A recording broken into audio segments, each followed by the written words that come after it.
हरे प्रणाम। कृष्ण हरे माता जी, हरे धन्यवाद प्रणाम। हरे कृष्ण। समस्त को दंड प्रणाम। मैं फास्ट स्टार्ट करिवा। नमो विष्णुपादाय कृष्णपृष्ठाय भूतले श्रीमते लोकनाथ स्वामिने नामिने। नमो विष्णुपादाय कृष्णपृष्ठाय भूतले श्रीमते भक्तिवेदांत स्वामिने नामिने। नमस्ते सारस्वते देवे गौरवाणी प्रचारिणी निर्विशेष शून्यवादी पश्चादेशतारिणी। हे कृष्ण करुणा सिंधु दीन बंधु जगतपते गोपेश गोपिका कांत राधा कांत नमस्तुते। तप्त कांचन गौरांगी राधे वृंदावनेश्वरी वृषभानुसुते देवी प्रणमामि हरिप्रिये। जय श्री कृष्ण चैतन्य प्रभु नित्यानंद श्री अद्वैत गदाधर शिवासादि गौर भक्त वृंद। हरे कृष्णा कृष्णा कृष्णा हरे हरे हरे राम राम राम हरे हरे। कृष्ण हरे कृष्ण कृष्ण कृष्ण हरे हरे हरे राम राम राम हरे हरे। हरे कृष्ण कृष्ण कृष्ण हरे हरे हरे राम राम राम हरे हरे।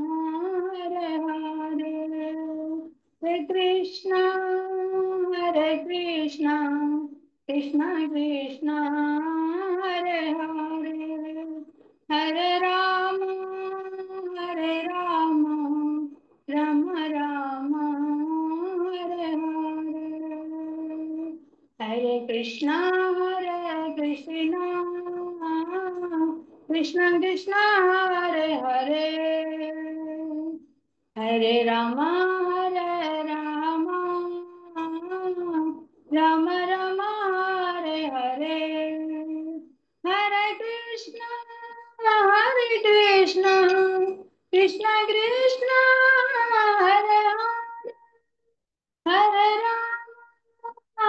राम राम राम हरे हरे।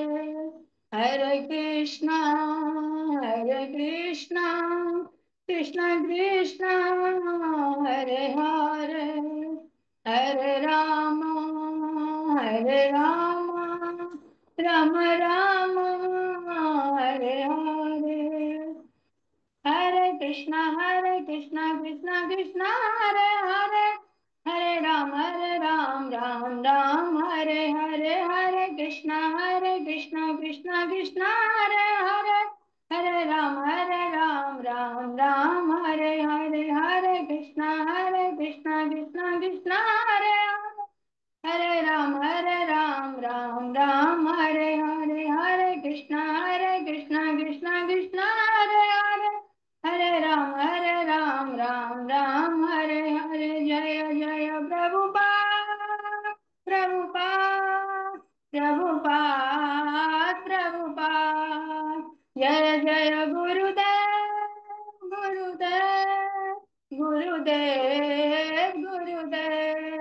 निताय गौर हरि बोल हरि बोल निताय गौर आनंद हरि हरि बोल। हरे कृष्ण। श्रील प्रभुपाद की जय। श्रील गुरुदेव की जय। अनंत कोटि वैष्णव वृंद की जय। वंशा कल्पतरुभ्यश्च कृपा सिन्धुभ्यश्च पतितानां पावनेभ्यो वैष्णवेभ्यो नमो नमः। समस्त को दंडवत प्रणाम। हरे कृष्ण। बहुत दिन मझिरे गोटे सप्ताह क्लास बहुत व्यस्त भितर हो पारनी। आज चेष्टा करिबा प्रभुपाद लीला डिस्कशन करवा। अच्छा ए सप्ताह भितर जहाँ आम पढ़ी माताजी देखी किए मुझे टिके टिके डिस्कशन कर दौची आम प्रभुपाद लीलामृत पढ़ुचे। प्रभुपाद केमती छोट बड़ू बापा कौन चाहूले माँ कौन चाहूले से केमती ମାନେ ବୈଷ୍ଣବ ପରିବାରରେ ଜନ୍ମ ହେଇକି ତାଙ୍କର ଛୋଟ ବେଳୁ କେମିତି ମାନେ ଭଗବାନ ପ୍ରତି ଭଲ ପାଇବା, ରାଧା ମାଧବ ମନ୍ଦିର ଯିବା, ଏମିତି ସବୁ ପଢିଥିଲେ।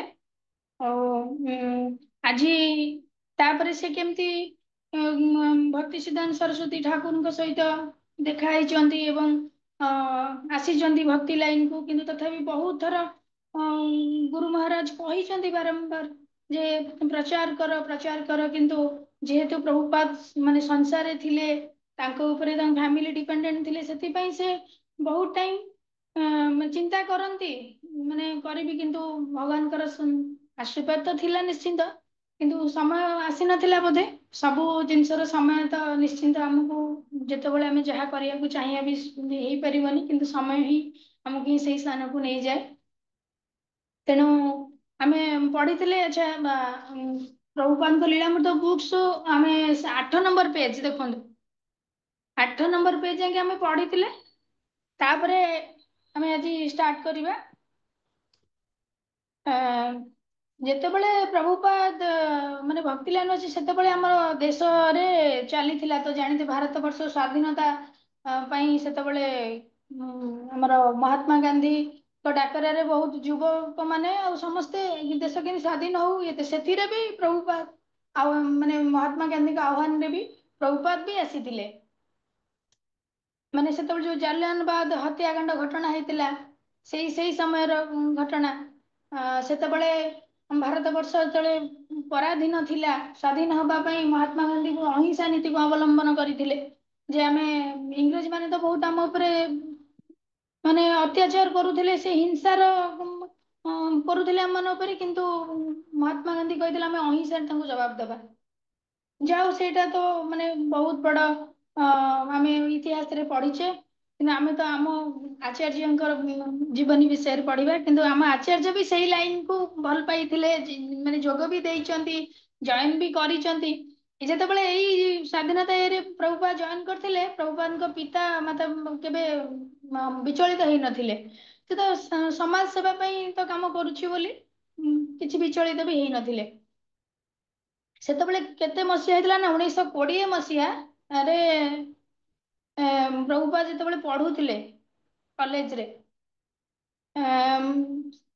ସେଇ ଟାଇମରୁ ହିଁ ସେ ଏଇ ସମାଜ ସେବାରେ ତାଙ୍କର ବହୁତ ଇଚ୍ଛା ଥିଲା କିଛି କରିବି ବୋଲି, ଏବଂ ତାଙ୍କ ପିତାମାତା ବି ସପୋର୍ଟ କରୁଥିଲେ। ପ୍ରଭୁପାଦଙ୍କର ଲକ୍ଷ୍ୟ ଗୁଡିକ କଣ ଥିଲା ନା, ପ୍ରଭୁପାଦ ଅଭୟ ଜୀବନର ଲକ୍ଷ୍ୟ ଗୁଡିକୁ ଭଲ ଭାବରେ ତଉଲିଲେ। କିଏ ତଉଲିଲେ ନା, ଆମର ଭକ୍ତି ସିଦ୍ଧାନ୍ତ ସରସ୍ୱତୀ ଠାକୁର। ଏବଂ ଦେଖୁଥିଲେ ଯେ ଆକ୍ଚୁଆଲି ଗୁରୁ ଜାଣିପାରନ୍ତି, ଆଚାର୍ଯ୍ୟ ଜାଣିପାରନ୍ତି ମାନେ ଶିଷ୍ୟକୁ ଦେଖିଲେ କିଏ କଣ କରିପାରିବ, କାହା ଦ୍ଵାରା କୋଉ କାର୍ଯ୍ୟ ହେଇପାରିବ। ସେଥିପାଇଁ ଗୁରୁ ଯାହା କୁହନ୍ତି ମାନେ ଶିଷ୍ୟ ମାନେ ସେଇଟା କରିବା ନିଶ୍ଚିନ୍ତ ଦରକାର, କାରଣ ଗୁରୁ ଜାଣିଥାନ୍ତି କିଏ କଣ କରିପାରିବ, କାହା ଦ୍ଵାରା କୋଉଟା ହେଇପାରିବ। କାରଣ ଗୁରୁ କୃଷ୍ଣଙ୍କର ପ୍ରତିନିଧି ନା, ଭଗବାନ ଯୋଉଟା ଜାଣିପାରନ୍ତି ଗୁରୁ ବି ସେଇଟା ଜାଣିପାରନ୍ତି। ଆଉ ସେଥିପାଇଁ ଡାଇରେକ୍ଟ ଭଗବାନଙ୍କୁ ପାଇବା କି ପାଇପାରନ୍ତିନି, ସେଥିପାଇଁ ଗୁରୁଙ୍କୁ ମାଧ୍ୟମ ଦିଆଯାଏ, ଏ ଗୁରୁଙ୍କ ଶିକ୍ଷାରେ ହିଁ ପାଇପାରିବା ବୋଲି। ସେତେବେଳେ ଜାଲିଆନବାଗ ଘଟଣା ହତ୍ୟାକାଣ୍ଡ ଘଟଣା ଥାଏ, ଶାନ୍ତିପୂର୍ଣ୍ଣ ଭାବରେ ସଭା କରିବାକୁ ଏକତ୍ର ହୋଇଥିବା ସହସ୍ର ନିରସ୍ତ୍ର ଭାରତୀୟ ମାନେ ବ୍ରିଟିଶ ସୈନ୍ୟଙ୍କ ଗୁଳରେ ସବୁଦିନ ପାଇଁ ଟଳି ପଡିଥିଲେ। ବହୁତ ଯୋଉ ଆମର ଜାଲିଆନବାଗର ହତ୍ୟାକାଣ୍ଡ ଘଟଣା ଆମେ ହିଷ୍ଟ୍ରିରେ ପଢିଛେ, ବହୁତ ଭାରତୀୟ ମାନେ ଇଂରେଜ ମାନଙ୍କ ଗୁଳିରେ ଶହୀଦ ହେଇଯାଇଥିଲେ। ଏହି ଘଟଣା ପରେ ସମ୍ପୂର୍ଣ୍ଣ ଅସହଯୋଗ ଆନ୍ଦୋଳନ, ବିଦେଶୀ ଦ୍ରବ୍ୟ ବର୍ଜନ ନିମନ୍ତେ ଗାନ୍ଧୀ ଡାକରା ଦେଇଥିଲେ। ଯେତେବେଳେ ଏଇ ହତ୍ୟାକାଣ୍ଡ ପରେ ମହାତ୍ମା ଗାନ୍ଧୀ ଡାକରା ଦେଇଥିଲେ ଯେ ଆମେ ବିଦେଶୀ ଦ୍ରବ୍ୟ ବର୍ଜନ କରିବା, ଯୋଉ କାଟିକି ପିନ୍ଧିବା ଆଉ କୁଟିକି ଖାଇବା ନୀତି ଆପଣେଇଥିଲେ। ସେତିକିବେଳେ କଣ ନା, ବିଶ୍ୱବିଦ୍ୟାଳୟ ଡିଗ୍ରୀ ପ୍ରତ୍ୟାଖ୍ୟାନ କରି ପ୍ରଭୁପାଦ ସେତେବେଳେ ବିଶ୍ୱବିଦ୍ୟାଳୟରେ ଡିଗ୍ରୀ କରୁଥିଲେ। କିନ୍ତୁ ପ୍ରଭୁପାଦ କଣ କଲେ, ଯେତେବେଳେ ମହାତ୍ମା ଗାନ୍ଧୀ ଏଇ ଡାକରା ଦେଇଛନ୍ତି, ଦେଖ କେତେ ଦେଶ ପ୍ରେମ, ମାନେ ବୈଷ୍ଣବର ସବୁବେଳେ ମାନେ ସମସ୍ତଙ୍କ ପାଇଁ ଉପକାର କରିବା ହଉଛି ବୈଷ୍ଣବର ଲକ୍ଷଣ। ଠିକ ଅଛି, ଆମର କିଏ କଣ ଅପକାର କରୁଛି କରୁ, ଆମ ପାଇଁ କିଏ କଣ, କିନ୍ତୁ ଆମେ କାହାର କରିବାନି। ଆମେ ସବୁବେଳେ ମନେ ରଖିବା ଯେ ଆମେ ଯେହେତୁ ବୈଷ୍ଣବ ଆସିଛେ ପରମ୍ପରାକୁ, ତେଣୁ ଆମେ ସବୁବେଳେ ସମସ୍ତଙ୍କର ଉପକାର କରିବା।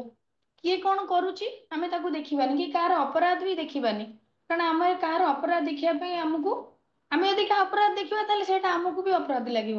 ତ ଠିକ ଅଛି, ଆମେ କାହା ଅପରାଧ ନ ଦେଖିକି आमे चेष्टा करिबा जे जणे अपराध करूचे आमे जानुचे माने एमती बुझेले भलिया कहबा कि नाही माताजी एटा टिके एमती न कले भल हो कारण जण को कष्ट देकी कहले भी सेटा भी अपराध हबो काहको आमे आघात देकी कहबानी एमती कहबा जे से माने से निज येटा भी से बुझी परिबे नै नै ठीक अछि एटा मु भूल करथिली बोली काहको आमे तागिद भी कले भी ठीक न काहको कष्ट देकी कारण वैष्णव लक्षण सेटा नुहे तेणु जितेबाला यही महात्मा गांधी डाकरारे प्रभुपाद कौन कले माने डिग्री करुले डिग्री प्रत्याख्यान करी अभय गांधी स्वाधीनता आंदोलन अधिक घनिष्ठ भाव में संपृक्त होगा अपेक्षा करी घटना पिता व्यतिग्रस्त होई नथिले कि पुत्र कार्य कौन आपत्ति उठाई नथिले जितेबले महात्मा गांधी डाकरा देते प्रभुपाद से जोग देते कथा जो प्रभुपाद पिता जानिले सी भी किसी व्यस्त होई नथिले भारत रे राजनैतिक भाग्य अपेक्षा अभय भविष्य प्रति से अधिक जागृत थिले किंतु प्रभुपाद पिता जानी जे ये तो राजनीति मैटर जो आमर देश स्वाधीन क्रिया किंतु प्रभुपाद पिता सब से वैष्णव हो से सब चाहूले राधा माधव सेवक हो वैष्णव हो बोली यही घटना पिता व्यतिव्यस्त होते किंतु पुत्र कार्य कौन आपत्ति उठाई नथिले भारत राजनैतिक भाग्य अपेक्षा अभय भविष्य प्रति से अधिक जागृत थिले डाक्तर कार्तिक चंद्र बोस नामक जड़े अति परिचित बंधु साहाय्य अभय निजुक्ति निमित्त से खंडे भल चाकरी जोगाड़ कले डाक्तर बोस जड़े प्रख्यात शल्य चिकित्सक थिले और रासायनिक शिल्पविद थिले निजे बोस बाबू और रासायनिक प्रतिष्ठान आनंद अभय को अनुष्ठान परिचालक भाव में ग्रहण करने प्रभुपाद को से माने जड़े डाक्तर बंधु कहले गोटे शिल्प अनुष्ठान थिला सेथिरे कौन कले ना चाकरी परिचालन मैनेजर जो कहती से पोस्टिंग करईदेले 1922 मसीह आध्यात्मिक गुरु 1922 मसीह आध्यात्मिक गुरु श्री सिद्धांत भक्ति सिद्धांत सरस्वती ठाकुर सह होइतिबा प्रथम साक्षात को निजर जीवन सारा अधिकांश समय आकुल हृदय श्रील प्रभुपाद मन पकाती प्रभुपाद को देखा श्रील भक्ति सिद्धांत सरस्वती ठाकुर सहित से देखिकी कही यू प्रिचिंग इन वेस्टर्न माने तमे फॉरेन रे जाइकी प्रचार कर बोली आ तुम माने इंग्लिश रे प्रभुपाद बहुत फ्लुएंट थिले सेति पई जे कहथिले जे जेहेतु हमर भारत बाहर तो इंग्लिश ही बुझी परिबे सेति पई प्रभुपाद को कहथिले तमे इंग्लिश रे बाहर जाई प्रचार कर बोली तो यही जो कथाटा प्रभुपाद को श्रील भक्ति सिद्धांत सरस्वती ठाकुर कही सब माने प्रभुपाद मन में भावती जे गुरु मते जो कही माने प्रचार करी बोली सब मन में थाए किंतु से सुजोग को अपेक्षा करते केतबले से समय आसीबो बोली घर को नियमित आसुवा जड़े तथाकथित साधु कौन प्रभाव पकई पारि नथिले प्रभुपाद पिता तो वैष्णव थिले ना तेणु से साधुसंत मान को डाकती घर को तेणु आसुले साधुसंत किंतु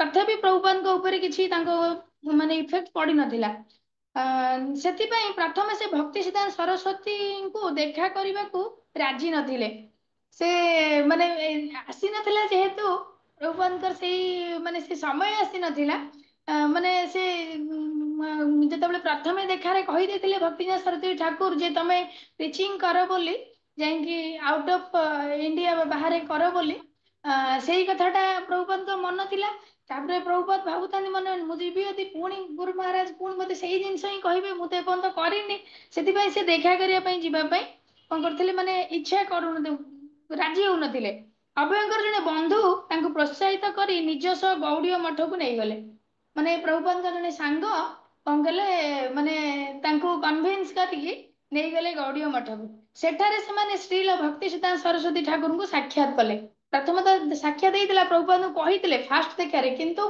प्रभुपाद पुणी जेहेतु से संसारिक थे प्रभुपाद परिवार थिले पुत्र 3 जन भी थिले आउ माताजी थिले समस्त डिपेंडेंट जेहेतु तेणु से केमती संसार को छाड़ी देकी जीवे सेटा ही प्रभुपाद भावुले सेठारे से श्रील भक्ति सरस्वती साक्षात करने देखते जो समय आसीगला सांग कौन कले कन्भिन्स कर नहीं गले नहीं गला पर सेठी कहला ना ऋषि प्रत्येक व्यक्ति को प्रणाम पूर्वक तांको सम्मुखरे बसिया मात्रे से सेमानो कहले आपण माने शिक्षित युवक देखो प्रभुपाद आ सांग जो जाइए बसिले से श्री भक्ति सिद्धांत सरस्वती ठाकुर कहले जे आपण मान होउछन्ति शिक्षित युवक सारा जीवन रे श्री चैतन्य महाप्रभु को बाणी आपण माने प्रचार करूनांती काहेकि सांगे सांगे देखी कहले आपण माने जेतु शिक्षित तेणु श्री चैतन्य महाप्रभु को बाणी की काहेकि प्रचार करूनांती आपण प्रचार कार्य करने को साधु महाशय हठात से अभय आश्चर्य हो गले प्रभुपाद कौन कले जिते भक्ति सरस्वती कहले से आश्चर्य हो गले कौन प्रचार करी बोली चतुर प्रश्न करी से परीक्षा करने को चेष्टा कले प्रभुपाद से अभय धला खदी खंडे पिंधि खदी के माने देखु जिते महात्मा गांधी डाकरा देते धोती पिंधापी कहते कारण आम इंग्रेज मानकर पैंट सार्ट पिंधानी वर्जन करवा से धोती पिंधा भी अभ्यास भी हो जाए भगवान केमती आणती भक्ति लाइन को सब रास्ता करे आणती माने कहा ना क्या थ्रो रे माने से प्रथम सोशल वर्क रे सी माने जॉइंट हेले सेठी धोती पिंधा अभ्यास हो गला एपटे आमर धोती पिंधा भी पड़ो कि भगवान आगुरु कौन कर माने तांको प्रैक्टिस कर सेतेबेले अभय धड़ा धोती खंडे पिंधि यही पोशाक से गांधी राजनैतिक आंदोलन सहयोगकारी बोली जन को परिचित कराउतिले महात्मा गांधी से कहते आम विदेशी जिनस खाइबानी कि पिंधिबानी आम कौन करवा निजे आमर निज कुटिकी खाइबा काटिकी पिंधिबा नीति को जो आपणईले सेटा आमर से धोती खदड़ माने बुणिकी पिंधुले लुगा आम बाहर जिनस यूज करवा तेणु सी से धोती पिंधि धड़ा खदीर धोती तापरे भारतीय जातीय भावधारा रे उद्भूत होई अभय साधु महात्मा को प्रश्न पचारे प्रभुपाद कौन कले पचारे भक्ति सिद्धांत सरस्वती ठाकुर कौन पचारे ना आपण को चैतन्य को बाणी किए शुणव माने क्वेश्चन कले जे आपण को चैतन्य बाणी किए शुणव आमे पराधीन देशर लोक माने आमे तो ए पर्यंत स्वाधीन होइनु तेणु चैतन्य महाप्रभु को बाणी किए शुणव प्रथमे भारत स्वाधीनता हेबा उचित ब्रिटिश शासन अधीन रही आमे केमिति भारतीय संस्कृति प्रचार प्रसार करि परबा जे प्रभुपाद मन के जो क्वेश्चन आसी एटा भी स्वाभाविक कथा कारण आमे तो स्वाधीन ना हो ना इंग्रेज माने हम ऊपर अत्याचार करूछंती आमे तो भगवान को कथा कहिबा से तो इंग्रेज माने तो हम ऊपर अत्याचार करिवे से तो कहबे जे माने कौन ये गोटे कौन पुणी भगवान कथा कलेनी कौन गोटे एमती कलेनी कहि से आहुरी अत्याचार करिवे सेही क्वेश्चन टा भक्ति सिद्धांत सरस्वती ठाकुर को पचारे प्रभुपाद श्रील भक्ति सिद्धांत सरस्वती ठाकुर उत्तर देते जे कृष्ण चेतना विज्ञान प्रसार भारतर राजनैतिक परिस्थितिर परिवर्तन पर्यंत अपेक्षा करि सीधा सीधा भक्ति सिद्धांत सरस्वती ठाकुर कही भारत स्वाधीनता हम आ प्रचार प्रसार हम से समय पर्यंत अपेक्षा करि कारण राजनीति राजनीति बाटर आ भक्ति लाइन भक्ति बाटर किए शासन कर जाए आसे ना कृष्ण चेतना एते गुरुत्वपूर्ण जे यह कहारी पाई अपेक्षा करि परिबो नाही भक्ति सरस्वती ठाकुर कहले जे माने राजनीति आम देश स्वाधीन हो कि न हो किंतु भगवान थिले अछंती और रहिबे मध्य पुणे राजनीति तो क्षणस्थायी ये शरीर तो क्षणस्थायी ना आज जी आज आम जे चीफ मिनिस्टर अच्छी काली से थिबो से भी नथिबो तेणु से राजनीति मैटर को टोटाल भक्ति सिद्धांत सरस्वती ठाकुर काटी देइछन से राजनीति बाटरे चलू आमर भक्ति भक्ति लाइन में चलू तेणु बर्तमान आम जो भक्ति लाइन की राजनीति लोक मैंने आकृष्ट होती आम जाकि आकृष्ट होने राजनीति प्रति तेणु भक्त ही सब बड़ आ भक्ति ही सबुठ बड़ जिनस आम जीवन में जब किसी भी पाइबा आमको अच्छी मैं सब भगवान को प्रार्थना करवा आमको भक्ति दियो के मुक्ति मागोनी भगवान भक्ति भक्तिटा देले भगवान पाखे पाखे दे मुक्ति देले तो मुक्ति हो पुणी जिते आम बैंक रे रखीचे कोटी टंका आम कोटी टंका जो सरी खर्च तापर पुणी कौन हम आम पुणी से भिकारी अवस्था को पलि आस सरीगला प्राप्त मिल तेणु मुक्तिटा हूँ से मुक्ति है पुणी आम जो सरी जामको पुणी रिटर्न करा भक्ति देते आमको जो जन्म मिलू जोटी जन्म मिलू कि भक्ति ही भगवान दिंतु आमको आम जो जन्म पाऊ कि भगवान को भक्ति करूँ सब भगवान को प्रार्थना करे प्रभु मत भक्ति ही दिंतु कारण भक्ति भगवान बहुत प्रिय भगवान ही दास हो जाती भक्तर अहम भक्त पराधीन से भक्तर सब अधीन हो जाती केवल भक्ति पाई आउ कौन से भगवान शीघ्र मुक्ति देदेवे किंतु भक्ति दबा को भगवान बहुत चिंता करती बहुत भावती मुक्तिटा इजिली दे दियंती ସବୁବେଳେ ଆମେ ଭଗବାନ ପ୍ରାर्थନା କରିବା ଆମକୁ भक्ति ही मिलू मुक्ति नहीं। ତେଣୁ ସେତେବେଳେ କଣ ହେଇଥିଲା ଯେତେବେଳେ ମାନେ ଭକ୍ତିସିଦ୍ଧାନ୍ତ ସରସ୍ୱତୀ ଠାକୁର ସେଇ ଜିନିଷ ହିଁ କହିଲେ କହିଲେ ଆମେ ଦେଶ ସ୍ୱାଧୀନ ହେବା ପର୍ଯ୍ୟନ୍ତ ଆମେ ଅପେକ୍ଷା କରିପାରିବା ନାହିଁ ଯେ ଚୈତନ୍ୟ ମହାପ୍ରଭୁଙ୍କ ବାଣୀ ପ୍ରଚାର କରିବା ପାଇଁ। ତେଣୁ ଅଭୟ ତାଙ୍କର ସାହସ ଦେଖି ସ୍ତମ୍ଭୀଭୂତ ହୋଇଗଲେ। ଯେତେବେଳେ ପ୍ରଭୁପାଦ ଦେଖିଲେ ଭକ୍ତିସିଦ୍ଧାନ୍ତ ସରସ୍ୱତୀ ଠାକୁର ରୋକଠୋକ ମନା କରିଦେଲେ। ଆଉ ସାଧୁ ସନ୍ଥ ମାନଙ୍କର କଥା ସବୁବେଳେ ରୋକଠୋକ। ସେମାନେ କେବେ ମାନେ ଯୋଉ ରାଜନୀତିଆ ଲୋକଙ୍କର କଥା ଆଉ ସାଧୁ ସନ୍ଥଙ୍କ କଥା ପୁରା ଡିଫରେନ୍ସ। ଯେ ସାଧୁ ସନ୍ଥ ମାନେ ରୋକଠୋକ କଥା କୁହନ୍ତି, ରାଜନୀତିଆ ଲୋକ ତେଲେଇକି କଥା କୁହନ୍ତି। ମାନେ ସେମାନେ ତେଲ ମାରନ୍ତି କିନ୍ତୁ ତାଙ୍କର ଉପର ଚେହେରା ଗୋଟେ ଆଉ ଭିତର ଚେହେରା ଆଉ ଗୋଟେ ଥାଏ। କିନ୍ତୁ ସାଧୁ ସନ୍ଥ ମାନଙ୍କର ଉପର ଯାହା ଅନ୍ତର ସେଇଆ। ସେମାନେ ରୋକଠୋକ କଥା କୁହନ୍ତି। ତେଣୁ ପ୍ରଭୁପାଦ ଯେତେବେଳେ ଦେଖିଲେ ଭକ୍ତିସିଦ୍ଧାନ୍ତ ସରସ୍ୱତୀ ଠାକୁର କହୁଛନ୍ତି ନା ନା ସେ ଦେଶ ସ୍ୱାଧୀନତା ହବା ପାଇଁ ପର୍ଯ୍ୟନ୍ତ ଅପେକ୍ଷା କରି ହବ ନାହିଁ। ସମଗ୍ର ଭାରତ ସେତେବେଳେ ବିପ୍ଳବ ନିଆଁରେ ଜଳୁଥିଲା। ସେତେବେଳେ ମାନେ ଏତେ ଜୋରେ ଇଂରେଜ ମାନଙ୍କର ଇଏ ଥିଲା ଏବଂ ଭାରତୀୟ ମାନେ ସେତେବେଳେ ଏତେ ଟର୍ଚର ହଉଥିଲେ। ସେ ବହୁତ ବିପ୍ଳବ ଯେମିତି ନିଆଁ ଜଳିଲେ ଯୋଉ ଭଳି ଲାଗେ ସେଇଭଳି ଭାରତ ବର୍ଷ ହଉଥିଲା। ଅଭୟ ଯାହା କହିଲେ ଅବଶ୍ୟ ତାହା ସମସ୍ତଙ୍କର ପ୍ରଥମ କାମ। ବହୁ ପ୍ରସିଦ୍ଧ ନେତା ଅନେକ ସାଧୁ ଓ ନିଜେ ଗାନ୍ଧୀ ପ୍ରଭୃତି ଯୋଉମାନେ ଶିକ୍ଷିତ ଆତ୍ମଚେତନଶୀଳ ଥିଲେ ସମସ୍ତେ କି ଘୋର ମାନେ ବିପର୍ଯ୍ୟସ୍ତ ଭିତରେ ଗତି କରୁଥିଲେ। ଏହି ସାଧୁଙ୍କ କାର୍ଯ୍ୟ ଯଥାର୍ଥରେ କେତେ ଦୂର କାର୍ଯ୍ୟକାରୀ ହୋଇପାରିବ ଏହି ପ୍ରଶ୍ନ ଦ୍ୱାରା ସର୍ବଶକ୍ତିମାନ ଭଗବାନ ଆଜି ତାଙ୍କୁ ଆହ୍ୱାନ କରୁଛନ୍ତି।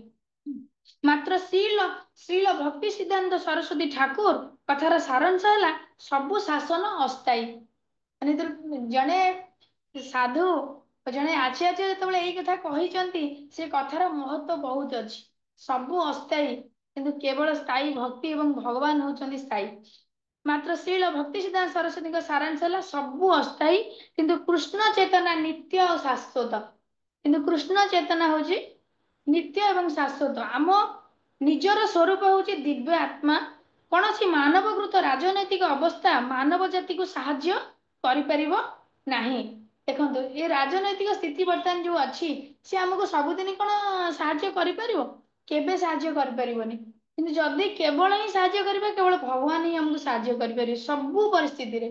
ଆମେ କେବଳ ଧୈର୍ଯ୍ୟ ସହିତ ଆଉ ଭଗବାନ ଉପରେ ବିଶ୍ୱାସ ରଖିପାରିଲେ ହିଁ ହେଇପାରିବ। ଆମେ ଯଦି ଭଗବାନ ଉପରେ ବିଶ୍ୱାସ ଆଉ ଭକ୍ତିର ମେନ୍ ପ୍ରଥମ ଅଙ୍ଗ ହଉଛି ବିଶ୍ୱାସ। ଆମେ ଯଦି ବିଶ୍ୱାସ ନ ରଖିବା ବିଶ୍ୱାସ ମିଳଇ ହରି।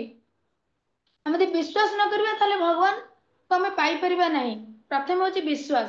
ସେଥିପାଇଁ ଆମକୁ ପ୍ରଥମେ ଭଗବାନ ଉପରେ ବିଶ୍ୱାସ କରିବା ଦରକାର ଏବଂ ଧୈର୍ଯ୍ୟ ଧରିବା ଦରକାର। ଆମେ ବହୁତ ଭକ୍ତ ମାନେ ବହୁତ ଟାଇମ ଚିନ୍ତା କରନ୍ତି ଆସନ୍ତି ଭକ୍ତି ଲାଇନକୁ କିଛି ଦିନ ତାପରେ ଯେତେବେଳେ ତାଙ୍କୁ କିଛି ଅସୁବିଧା ଦୁଃଖ ପଡିବ ସେ ସବୁଠୁ କଣ କରିବେ ଭାବିବେ କହିଲେ ମୁଁ ତ ଭକ୍ତି କଲି ମତେ ତ ଏତେ ଦୁଃଖ ଅଛି ମୁଁ କାହିଁ ଭକ୍ତି କରିବି। ଆଉ ମୁଁ ଯଦି ଭକ୍ତି କରିବି ମତେ ତ ସବୁବେଳେ ସୁଖ ମିଳିବା ଦରକାର। ତେଣୁ ଆମେ କିଛି ଆଶା କରିବାନି ଯେ ଆମକୁ ଭକ୍ତି କରୁଛେ ମାନେ ଆମକୁ ସୁଖ ସବୁବେଳେ ମିଳୁ ବୋଲି। ଆମେ ସବୁବେଳେ ହାତ ଟେକିଥିବା ପ୍ରଭୁ ଭଗବାନ ଆପଣଙ୍କ ଇଚ୍ଛା ଯାହା ହେ କୃଷ୍ଣ ଆପଣଙ୍କ ଇଚ୍ଛା ଯାହା। ଯେ ମତେ ଭକ୍ତି ଦିଅନ୍ତୁ ଆଉ ଯାହା ଦୁଃଖ ସୁଖ ଅଛି ସେଇଟା ସବୁ ଆପଣଙ୍କର ହିଁ ଇଚ୍ଛା। ଆପଣ ମତେ କେବଳ ଧୈର୍ଯ୍ୟ ହିଁ ଦିଅନ୍ତୁ। ମୁଁ କେମିତି ଆପଣଙ୍କୁ ସବୁବେଳେ ପ୍ରତି ମୁହୂର୍ତ୍ତରେ ମୁଁ ମନେ ପକେଇ ପାରେ ପ୍ରତି ସେକେଣ୍ଡରେ ମୁଁ କେମିତି ଆପଣଙ୍କ ପାଖରୁ ବିଚ୍ୟୁତ ନ ହୁଏ। ମୁଁ ଏ ଭୌତିକ ସଂସାରରେ ଅଛି ସବୁବେଳେ ତ ସଂସାରରେ ଆମର ସମସ୍ତଙ୍କର କିଛି ନା କିଛି ପ୍ରୋବ୍ଲେମ ବି ଆସୁଛି। ମାନେ ସଂସାରରେ ଭଟକୁଛେ କିନ୍ତୁ ତା ଭିତରେ ଆମେ ସବୁବେଳେ ଭଗବାନ ପ୍ରୟ ପ୍ରଭୁ ମତେ ଯାହା ବି ଆସୁଛି କିନ୍ତୁ କେବେ ତୋ ପାଖରୁ ଦୂରେଇ ଦିଏନି କି ତୋ କଥା ସବୁବେଳେ ମତେ ମନେ ପକା। ମୁଁ ମୋ କାମ କରୁଥାଏ କିନ୍ତୁ ତୋ ନାମ ନଉଥାଏ। ଏ ତୋ କଥା ମନେ ପକଉଥାଏ ତୋ ଲୀଳା ମନେ ପକଉଥାଏ ତୋତେ ଟିକେ ଦେଖି ଦଉଥାଏ। ସେଥିପାଇଁ ଦେଖିଦେବେ ଘରେ ଭଗବାନଙ୍କର ଯଦି ସବୁ ରୁମ ରେ ଆମେ ମାନେ ଭଗବାନଙ୍କର ଫଟୋ କି ବିଗ୍ରହ ଆମେ ରଖିବା ଆମେ ଅନ୍ୟନରେ ବି ଭଗବାନଙ୍କ ଉପରେ ନଜର ପଡିଯିବ। ଆମେ କାର୍ଯ୍ୟ ବ୍ୟସ୍ତ ଥିଲେ ବି ଭଗବାନ ଉପରେ ନଜର ପଡିଯିବ ନଜର ପଡିଗଲେ ସାଙ୍ଗେ ସାଙ୍ଗେ ରିକଲ ହେଇଯିବ। ଯେ ମୋ କାହ୍ନା ଏମିତି କି ମୋ ମାଧବ ଏମିତି ମୋ କୃଷ୍ଣ ଏମିତି ବୋଲି ନିଶ୍ଚିନ୍ତ ମନେ ପଡିଯିବ। ସେଥିପାଇଁ ଦେଖିବେ ଯେ ଘରେ ସବୁଆଡେ ଆମେ ଟିକେ ଟିକେ ଭଗବାନଙ୍କର ମାନେ ସବୁ ରୁମ ରେ ରଖିଲେ ଆମେ ଆଟଲିଷ୍ଟ ଯୋଉ ରୁମକୁୁ ଯିବା ସେଥିପାଇଁ ସବୁ ରୁମ ରେ ଭଗବତ ଗୀତା ହଉ ନଚେତ ଭଗବାନଙ୍କର ପଟ୍ଟଚିତ୍ର ହଉ ମାନେ ରଖିଦେବେ ଦେଖିବେ ଅନ୍ୟମାନେ ବି ଭଗବାନଙ୍କ ଉପରେ ନଜର ପଡିଯିବ। ଆମେ ଭୌତିକ ଜଗତରେ ଅଛେ ନା ସବୁବେଳେ ତ ମାନେ ଘରେ ଡିଫରେଣ୍ଟ ସମସ୍ତଙ୍କର କାର୍ଯ୍ୟ ବ୍ୟସ୍ତତା କିନ୍ତୁ ତା ଭିତରେ ଆମେ ସବୁ କାର୍ଯ୍ୟକୁ ମାନେ ପଛରେ କରିବା କିନ୍ତୁ ଭଗବାନଙ୍କ କାର୍ଯ୍ୟକୁ ଆଗେ କରିବା। সেটা ତ ହେଇପାରୁନି ଆମମାନଙ୍କ ଦ୍ୱାରା। ଆମେ ସିନା କହିଦଉଛେ କିନ୍ତୁ ହେଇପାରୁନି। କିନ୍ତୁ ତଥାପି ଆମେ ଚେଷ୍ଟା କରିବା ଯେ ସଂସାର କାର୍ଯ୍ୟ ସହିତ ଭଗବାନଙ୍କ ଟିକେ ମନ ପକେଇବା। ଆଟଲିଷ୍ଟ ମନ ପକେଇଲେ ବି ଧରନ୍ତୁ ମାଳା ଧରିକି ଆମେ ଜପ କରିପାରୁନେ, ଆମେ ପ୍ରସାଦ ବନଉଛେ କି କଣ ଗାଳି, ସେତେବେଳେ ତ ମହାମନ୍ତ୍ର ଆରାମସେ ନେଇ ବି ପାରିବା ନା, କିଛି ଅସୁବିଧା ନାହିଁ। ଆମେ କାମ ବି କାମ କହୁଥିବ, ଭଗବାନଙ୍କ ନାମ ବି ଚାଲିଥିବ ପାଟିରେ। ସେଥିପାଇଁ ଏ ଜିହ୍ୱାଟାକୁ, ଏଇଟା ବଦମାସଟା ହଉଛି ଏ ଜିଭଟା। ମାନେ ସେଥିପାଇଁ ତାକୁ ସବୁବେଳେ ଭଗବାନଙ୍କ ନାମରେ ଯଦି ଆମେ କାର୍ଯ୍ୟରେ ଲଗେଇଦବା, ତାହେଲେ ସେ ଆଉ କାହା ବିରୁଦ୍ଧରେ ଗପିବନି କି ଅଲଗା କିଛି କଥା କହିବନି। ସେଥିପାଇଁ ସବୁବେଳେ ଜିହ୍ୱାକୁ ଭଗବାନଙ୍କ ନାମରେ ଲଗେଇଦେଲେ ସିଏ ପୁରା ଆଉ ବଦମାସି କରିବନି। ହୁଁ। ତାପରେ ମାତ୍ର ଶିଳ ଭକ୍ତି ସାରାଂଶ ହେଲା ଯେ ସବୁ ଶାସନ ଅସ୍ଥାୟୀ, କିନ୍ତୁ କୃଷ୍ଣ ଚେତନା ନିତ୍ୟ ଏବଂ ଶାଶ୍ୱତ। ଦେଖିଲେ, ସବୁ ଜିନିଷ ମାନେ ଟେମ୍ପରାରୀ, ବଟ୍ କୃଷ୍ଣ ନାମ ଇଜ ପରମାନେଣ୍ଟ। ସବୁବେଳେ ଭଗବାନଙ୍କ ନାମ ହଉଛି ପରମାନେଣ୍ଟ ଏବଂ ସ୍ଥାୟୀ। ଭଗବାନ ଥିଲେ, ଅଛନ୍ତି ଆଉ ରହିବେ ମଧ୍ୟ। କିନ୍ତୁ ଆମେ ଶରୀର ନେଇକି ଜନ୍ମ ହେଇଛେ, କେତେ ଦିନ କାହାର ଏ ଶରୀର ଆମକୁ ଛାଡିବାକୁ ପଡିବ। କିନ୍ତୁ ଭଗବାନ ସବୁବେଳେ ଥିଲେ। ତେଣୁ ଆମେ ଚିନ୍ତା କରିବା ଯେ ଭଗବାନଙ୍କୁ ଟିକେ ସବୁବେଳେ ମନ ପକେଇବା। କେବଳ ଟିକେ ଭଗବାନଙ୍କୁ ଭଲ ପାଇବା। ଆମେ ସାଂସାରିକ ଜୀବନରେ ଆମ ପରିବାର ଫ୍ୟାମିଲି ମେମ୍ବରକୁ ଭଲ ପାଉଛେ, ତେଣୁ ତା ଭିତରେ ଭଗବାନଙ୍କୁ ଟିକେ ଭଲ ପାଇବା। ଯୋଉଟା କି ଭଗବାନଙ୍କୁ ଟିକେ ଭଲ ପାଇଲେ ସେ ବହୁତ ଭଲ ପାଇବେ। ସେ ଖାଲି ଅନେଇ ବସିଥାନ୍ତି ଯେ ମତେ କେତେବେଳେ ଭକ୍ତ ଡାକିବ ଏବଂ ମତେ ମନେ ପକେଇବ ବୋଲି। ଜଗନ୍ନାଥ ଦେଖୁନ, ଆମେ ଦର୍ଶନ କରିବାକୁ ଯାଉଛେ, ସେ କହୁଛନ୍ତି ହାତ ନାହିଁ, କିନ୍ତୁ ସବୁବେଳେ ବାହା ପଚାରିକିରି ଅନେଇଛନ୍ତି ଯେ ଆସ ବୋଲି, ମୋ ପାଖକୁ ଆସ ବୋଲି। ପୁରା ହାତ ଏମିତି କରି ରହିଛନ୍ତି ଯେ ମୋ ପାଖକୁ ଆସ। ସେ କେତେବେଳେ କୋଉ ମୁମେଣ୍ଟରେ ଡାକି ନେଇଯିବେ ତା କହିବି ହବନି। ତେଣୁ ତାର ଆମେ ସିନା ତା କଥା ମନେ ପକେଇଲେ ସେ ଆମକୁ ଡାକିବ। ଆମେ ଯଦି ମନ ନ ପକେଇବା, ଆମେ ଯଦି ସଂସାର ଲୋକଙ୍କ କଥା ନ ମନେ ପକଉଛେ, ଟିକେ ଫୋନ ନ କରୁଛେ, ସିଏ ବା ଆମକୁ ଭୁଲି ଯାଉଛନ୍ତି। ଯେ ତୁ ଫୋନ କରୁନୁ, ସେ ଅଭିମାନ କରୁଛନ୍ତି। ତାହେଲେ ଆମେ ଯଦି ଜଗନ୍ନାଥଙ୍କୁ ମନେ ନ ପକେଇବା, ସିଏ ଆମ କଥା ମନେ ସିଏ ମନ ଅଛି, କିନ୍ତୁ ଆମେ ସିନା ତାକୁ ମନେ ପକେଇଲେ ସେ ଆମକୁ ଡାକି ନବ କାହା ଥ୍ରୋରେ। ତେଣୁ ସେଇଟା ଆମେ ଭଗବାନଙ୍କୁ ମନେ ପକେଇଲେ ଭଗବାନ ନିଶ୍ଚିନ୍ତ ଡାକି ନେବେ। ହେଲା। ତାପରେ ପ୍ରଭୁପାଦ ଯେତେବେଳେ ଭକ୍ତିସିଦ୍ଧାନ୍ତ ସରସ୍ୱତୀ ଠାକୁର ଏଇଭଳି କହିଲେ, ପ୍ରଭୁପାଦ ବୁଝିଗଲେ।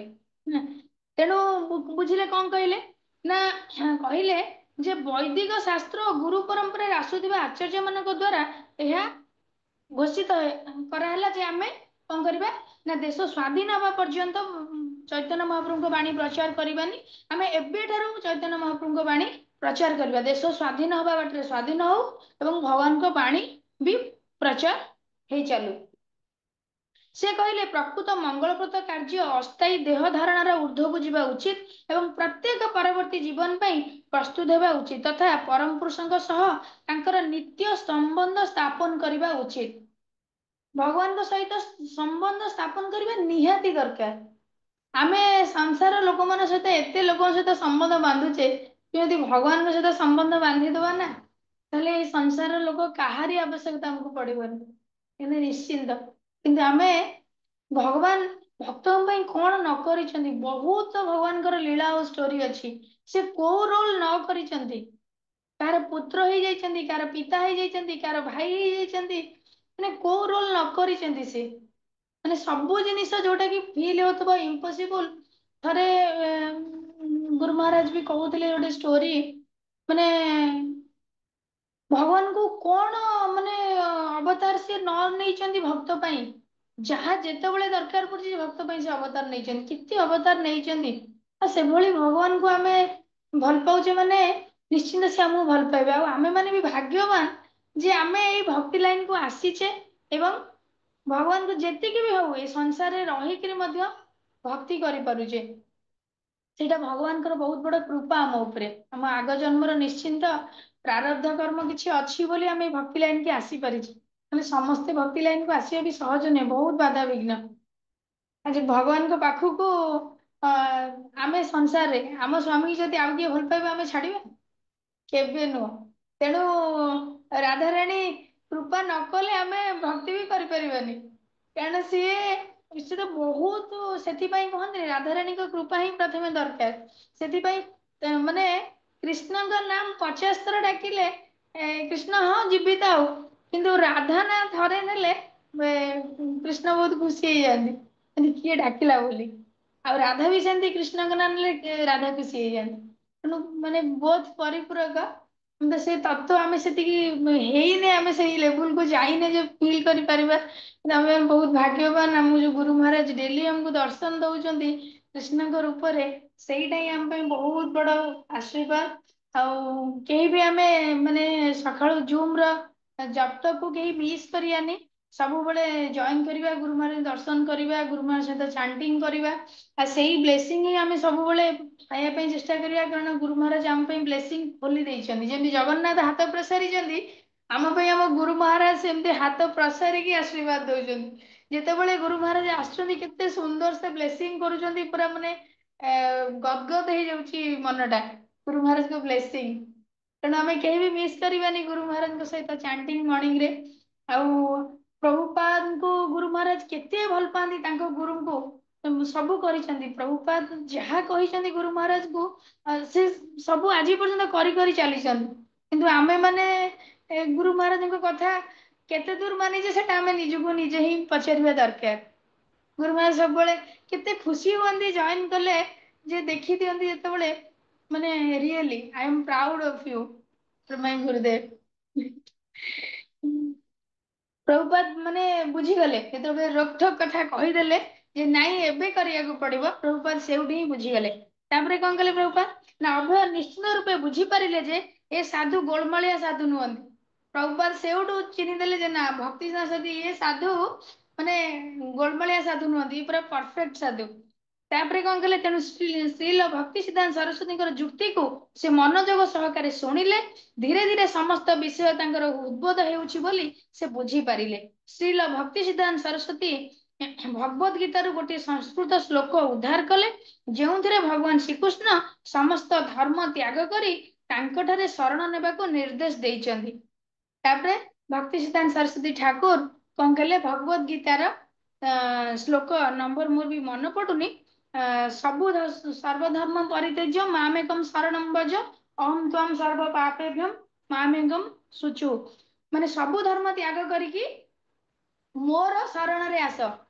ଏଇ ଜିନିଷ ଟାକୁ ବହୁତ ମାନେ ଲୋକ ବୁଝନ୍ତି, କଣ ସବୁ ଧର୍ମ ଛାଡିଦବୁ ଆଉ କେମିତି କଣ ତାହେଲେ ବଞ୍ଚିବୁ ଯେ, ମାନେ ଏଇ କୋଶ୍ଚିନ୍ ବି ମାନେ ନର୍ମାଲି କରନ୍ତି। ତାମାନେ ସେ ତାର ଗୂଢ ରହସ୍ୟ ଟା ବୁଝି ନାହାନ୍ତି, ସବୁ ଧର୍ମ ଛାଡିବା ମାନେ କଣ ବୋଲି। ଏଇଠି ପ୍ରଭୁପାଦଙ୍କୁ ବୁଝେଇଛନ୍ତି ଆମର ଭକ୍ତି ସିଦ୍ଧାନ୍ତ ସରସ୍ୱତୀ ଠାକୁର, ଯେଉଁଥିରେ ଭଗବାନ ଶ୍ରୀକୃଷ୍ଣ ସମସ୍ତ ଧର୍ମ ତ୍ୟାଗ କରି ତାଙ୍କଠାରେ ଶରଣ ନେବାକୁ ନିର୍ଦ୍ଦେଶ ଦେଇଛନ୍ତି। କାରଣ ସେ ହେଉଛନ୍ତି ପରମ ପୁରୁଷ ଭଗବାନ ଅଭୟ। ଭଗବାନ ଶ୍ରୀକୃଷ୍ଣ ଓ ଭଗବତ ଗୀତାରେ ପ୍ରଦତ୍ତ ତାଙ୍କ ଉପଦେଶକୁ କେବେ ଭୁଲି ନାହାନ୍ତି। ତାଙ୍କ ପରିବାର ସର୍ବଦା ଶ୍ରୀ ଚୈତନ୍ୟ ମହାପ୍ରଭୁଙ୍କର ପୂଜା କରି ଆସିଛନ୍ତି। ଯେତେବେଳେ ପରମ ପୂଜ୍ୟ ଶ୍ରୀ ଭକ୍ତି ସିଦ୍ଧାନ୍ତ ସରସ୍ୱତୀ ଠାକୁର ଏଇ ଜିନିଷ କହିସାରିଲେ ଯେ ଚୈତନ୍ୟ ମହାପ୍ରଭୁଙ୍କର ପ୍ରଚାର କରିବା ପାଇଁ, ତାପରେ ସେ ବୁଝିଗଲେ।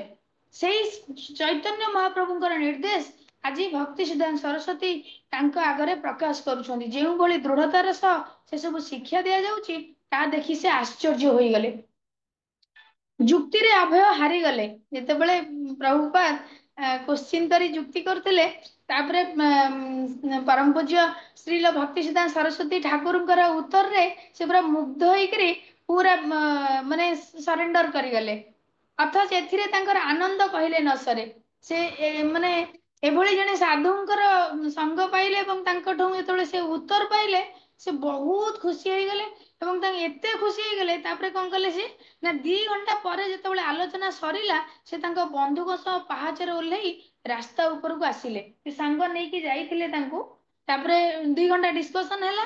ହେଲା ପରେ ଆସିଲା ପରେ ସେ ରାସ୍ତା ଉପରକୁ ଆସିଲେ। ତାପରେ କଣ ହେଲା ନା ସ୍ଵାଧୀନତା ଆନ୍ଦୋଳନ କିଭଳି ଅସ୍ଥାୟୀ ଓ ଅସମ୍ପୂର୍ଣ୍ଣ, ତା ସ୍ତ୍ରୀର ଭକ୍ତି ସିଦ୍ଧାନ୍ତ ସରସ୍ୱତୀ ଠାକୁର ଯେଉଁଭଳି ବୁଝାଇଲେ, ତାର ଗଭୀର ପ୍ରଭାବ ଅଭୟଙ୍କ ଉପରେ ପଡିଲା।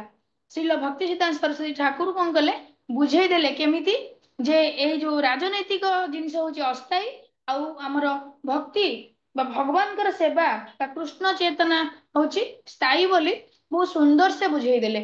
ଏତେ ସୁନ୍ଦର ବୁଝେଇ ଦେଲେ, ପ୍ରଭୁପାଦ ପୁରା ଗଦଗଦ ହେଇଗଲେ।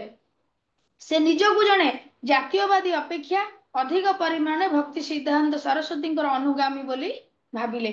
ସେଇ ଦିନ ଠାରୁ ମାନେ ସେ ପରମ ପୂଜ୍ୟ ଶ୍ରୀଲ ଭକ୍ତି ସିଦ୍ଧାନ୍ତ ସରସ୍ୱତୀ ଠାକୁରଙ୍କର ଅନୁଗାମୀ ହିଁ ବନିଗଲେ।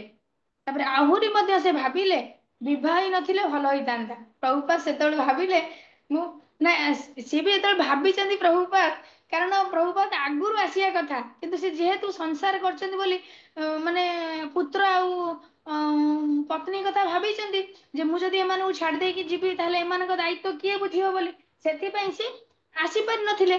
ଭକ୍ତିନାଥ ସରସ୍ୱତୀ ଠାକୁର ଆଗରୁ ବି ଦେଖା ହେଇଥିଲେ ନା, ତାଙ୍କୁ ପ୍ରଥମ ଦେଖାରେ କହିଥିଲେ। ପୁଣି ଏଇଟା ଦେଖା ହେଇ ଯେତେବେଳେ କହିଦେଇଥିଲେ ତମେ ପ୍ରିଚିଂ କର ବାହାରକୁ ଯାଇ ବୋଲି, ପ୍ରଭୁପାଦ ଭାବିଲେ ମୁଁ ଏ ସଂସାର ଛାଡିକି ଯିବି କେମିତି, ପ୍ରଚାର କରିବି କେମିତି, ସେଥିପାଇଁ ତ ଆସୁନଥିଲେ। ଫାର୍ଷ୍ଟ ଟାଇମ ଦେଖା ହେଇକି ସେଥିପାଇଁ ଆସୁ, ତାଙ୍କ ସାଙ୍ଗ କଣ କଲେ କନଭିନ୍ସ କରି ପୁଣି ଆଉ ଥରେ ନେଇ ଆସିଲେ। ଏଇଟା ହଉଛି ସେକେଣ୍ଡ ଟାଇମ ପ୍ରଭୁପାଦ ଆସିକି ଡିସ୍କସନ କରିବା, କୋଶ୍ଚିନ୍ କରିବା। ଆଉ ସେ କୋଶ୍ଚିନ୍ ଆମେ ବି କୋଶ୍ଚିନ୍ କରିଦଉନୁ କି, ଆମେ ବି ଆମ ମନରେ ତ ବହୁତ କୋଶ୍ଚିନ୍ ଅଛି। ତେଣୁ ସେ କୋଶ୍ଚିନ୍ ର ଉତ୍ତର ଏଭଳି ପାଇଲେ, ସେ ସେଇ ଦିନ ଠାରୁ ସେ ଆନ୍ଦୋଳନ ଛାଡି ଦେଇକି ଆମର ଆଧ୍ୟାତ୍ମିକ ଆନ୍ଦୋଳନରେ ଯୋଗ ଦେଇଦେଲେ। ତାର ମନକୁ ଆସିଲା ମୁଁ ଯଦି ବାହା ହେଇନଥାନ୍ତି ତାହେଲେ ଭଲ ହେଇଥାନ୍ତା, ମୁଁ ଆରାମସେ ଏବେ ମାନେ ଯାଇକି ପ୍ରଚାର ପ୍ରସାର କରିପାରିଥାନ୍ତି। ତାପରେ ସ୍ତ୍ରୀଲ ଭକ୍ତି ସିଦ୍ଧାନ୍ତ ସରସ୍ୱତୀଙ୍କ ଠାକୁରଙ୍କ ଭଳି ମହାନ ବ୍ୟକ୍ତି ତାଙ୍କୁ ପ୍ରଚାର କରିବାକୁ କହୁଛନ୍ତି, ସଙ୍ଗେ ସଙ୍ଗେ ସେ କାର୍ଯ୍ୟରେ ଯୋଗ ଦେବା କଥା। ଯେତେବେଳେ ମାନେ ଜଣେ ଏତେ ବଡ ସାଧୁ ଏତେ ବଢିଆ ସେ ବୁଝେଇଲେ, ତାଙ୍କର ପ୍ରଚାର କରିବା ପାଇଁ ବହୁତ ଇଚ୍ଛା ହେଇଗଲା। ଆମ ମାନଙ୍କର ବି ପ୍ରଚାର କରିବା ପାଇଁ ଇଚ୍ଛା ହଉନି କି, ହଉଛି, କିନ୍ତୁ ଆମେ ମାନେ କଣ କରୁଛେ ନା କରି ବି ପାରୁନେ। ବହୁତ ଇଚ୍ଛା ହଉଛି କରିବା ପାଇଁ ଭକ୍ତି ଆସିଲେ, କିନ୍ତୁ ଆମକୁ ଏଇ ସଂସାରର ବାଧା ବି ଆସୁଛି। ମୁଁ ତ ମୋ କଥା କହୁଛି, ମୁଁ ବହୁତ ଇଚ୍ଛା ଅଛି କରିବା ପାଇଁ ମାନେ ଗୁରୁ ମହାରାଜଙ୍କ ପ୍ରଚାର ପ୍ରସାର, କିନ୍ତୁ ମୁଁ ଏ ଭୌତିକ ଜଗତରେ ଏଭଳି ମାନେ ଫସିକି ରହିଛି, ସମୟ ଆଗ ସପ୍ତାହରେ ହେଇପାରିଲାନି, ଅଫିସ ରୁ ଆସିଲା ବେଳକୁ 7ଟା 8ଟା, ମାନେ ଟାଇମ ବାହାରି ପାରିଲାନି।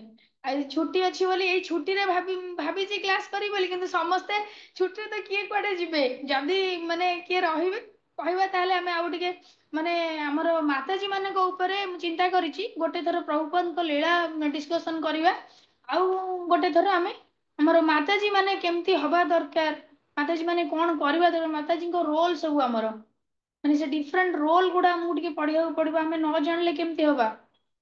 ସେ ବିଷୟରେ ଆମେ ଟିକେ ବି ଚର୍ଚ୍ଚା କରିବା। ସେଇଟା ଟପିକ ୱାନ୍ ବାଇ ୱାନ୍ ଆମେ ଡିସ୍କସନ କରିବା। ତା ସହିତ ପ୍ରଭୁପଦଙ୍କ ଲୀଳାମୃତ ବି ଚାଲିବ, ଆଉ ଅଧଘଣ୍ଟା ଏଥିରୁ ଅଧଘଣ୍ଟା ସେଥିରୁ ଏମିତି 1 hour ଯୋଉ କରିବା, ଏମିତି କରିବା ଏଇନା ମାନେ ଆଗକୁ ଏଇଟା ରଖା ହେଇଛି କରିବା। କିନ୍ତୁ ସେତେବେଳେ ପରିବାର ତ୍ୟାଗ କରିବାଟା ଅବିଚାର ହେବ ବୋଲି ଭାବିଲେ। ମାନେ ହଠାତ୍ କିନି ପରିବାର ଟାକୁ ଛାଡି ଯଦି ଯିବେ ଏଟା ଅବିଚାର ହେବ ବୋଲି ଭାବୁଛନ୍ତି।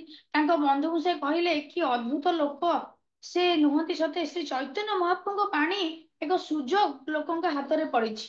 ସେ କହିଲେ ମହାପ୍ରଭୁଙ୍କର ଏଇ ଯୋଉ ବାଣୀ ଗୋଟେ ସୁଯୋଗ ହିଁ ଆସିଛି ପ୍ରଚାର କରିବା ପାଇଁ।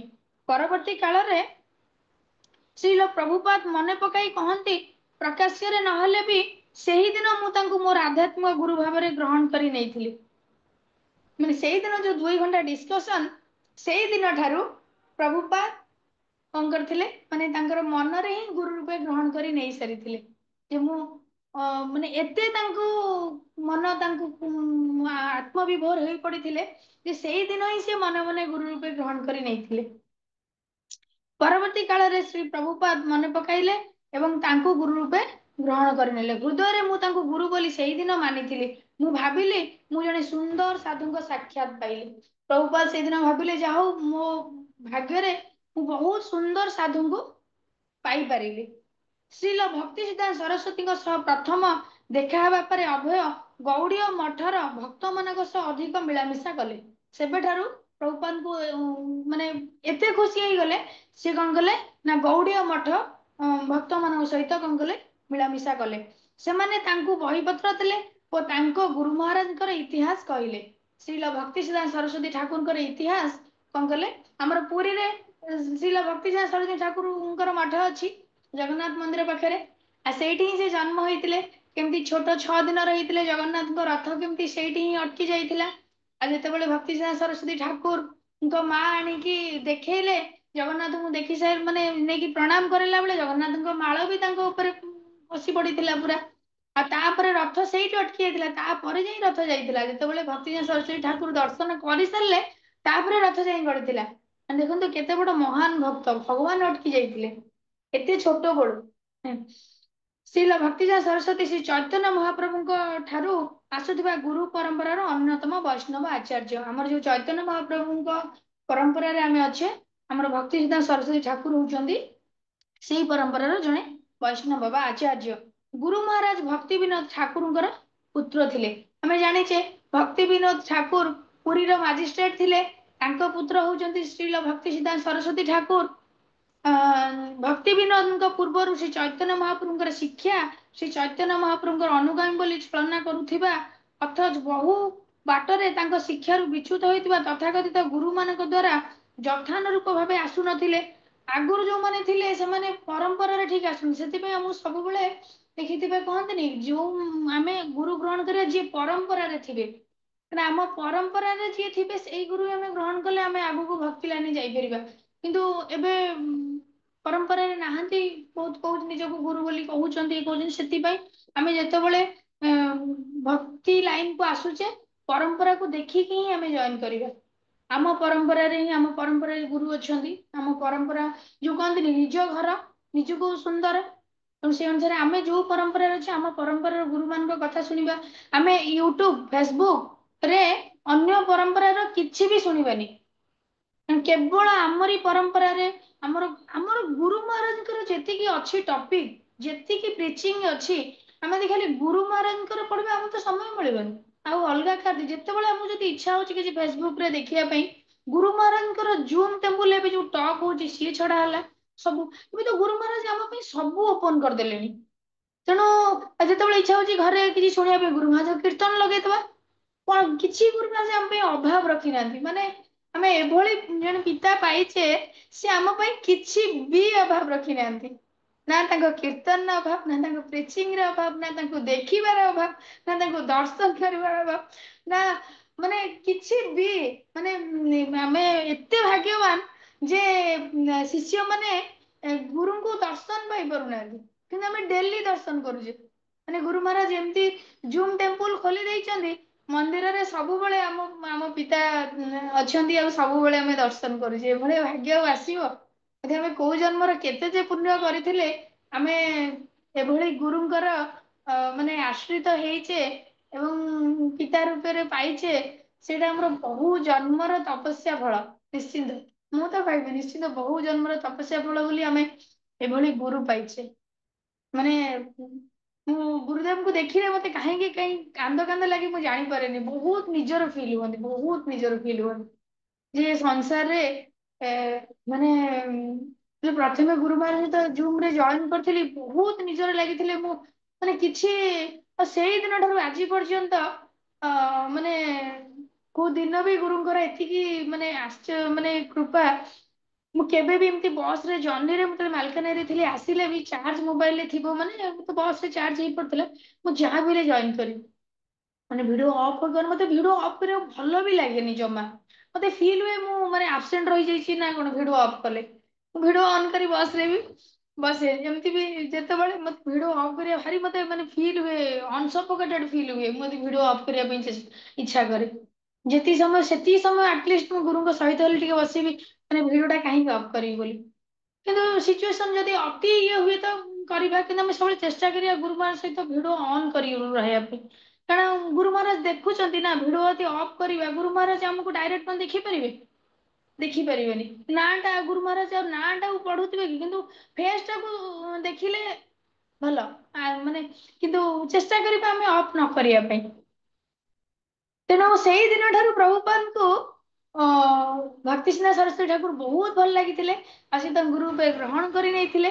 ସାଙ୍ଗେ ସାଙ୍ଗେ ମନରେ ବୈରାଗ୍ୟ ଆସିଯାଇଥିଲା। କଣ ଆସିଲା ନା, ମୁଁ ନବା ହେଇଥିଲେ ଭଲ ହେଇଥାନ୍ତା, ଏ ସଂସାର ଟା ମତେ ହିଁ ବୋଝ ହଉଛି।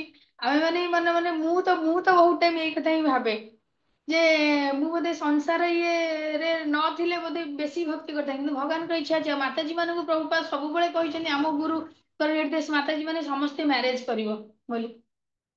ତେଣୁ କାହାର ଗୋଟେ ଗାଇଡାନ୍ସ ରେ ମାତାଜୀ ମାନେ ସବୁବେଳେ ଗାଇଡାନ୍ସ ରେ ରହିବା ଦରକାର।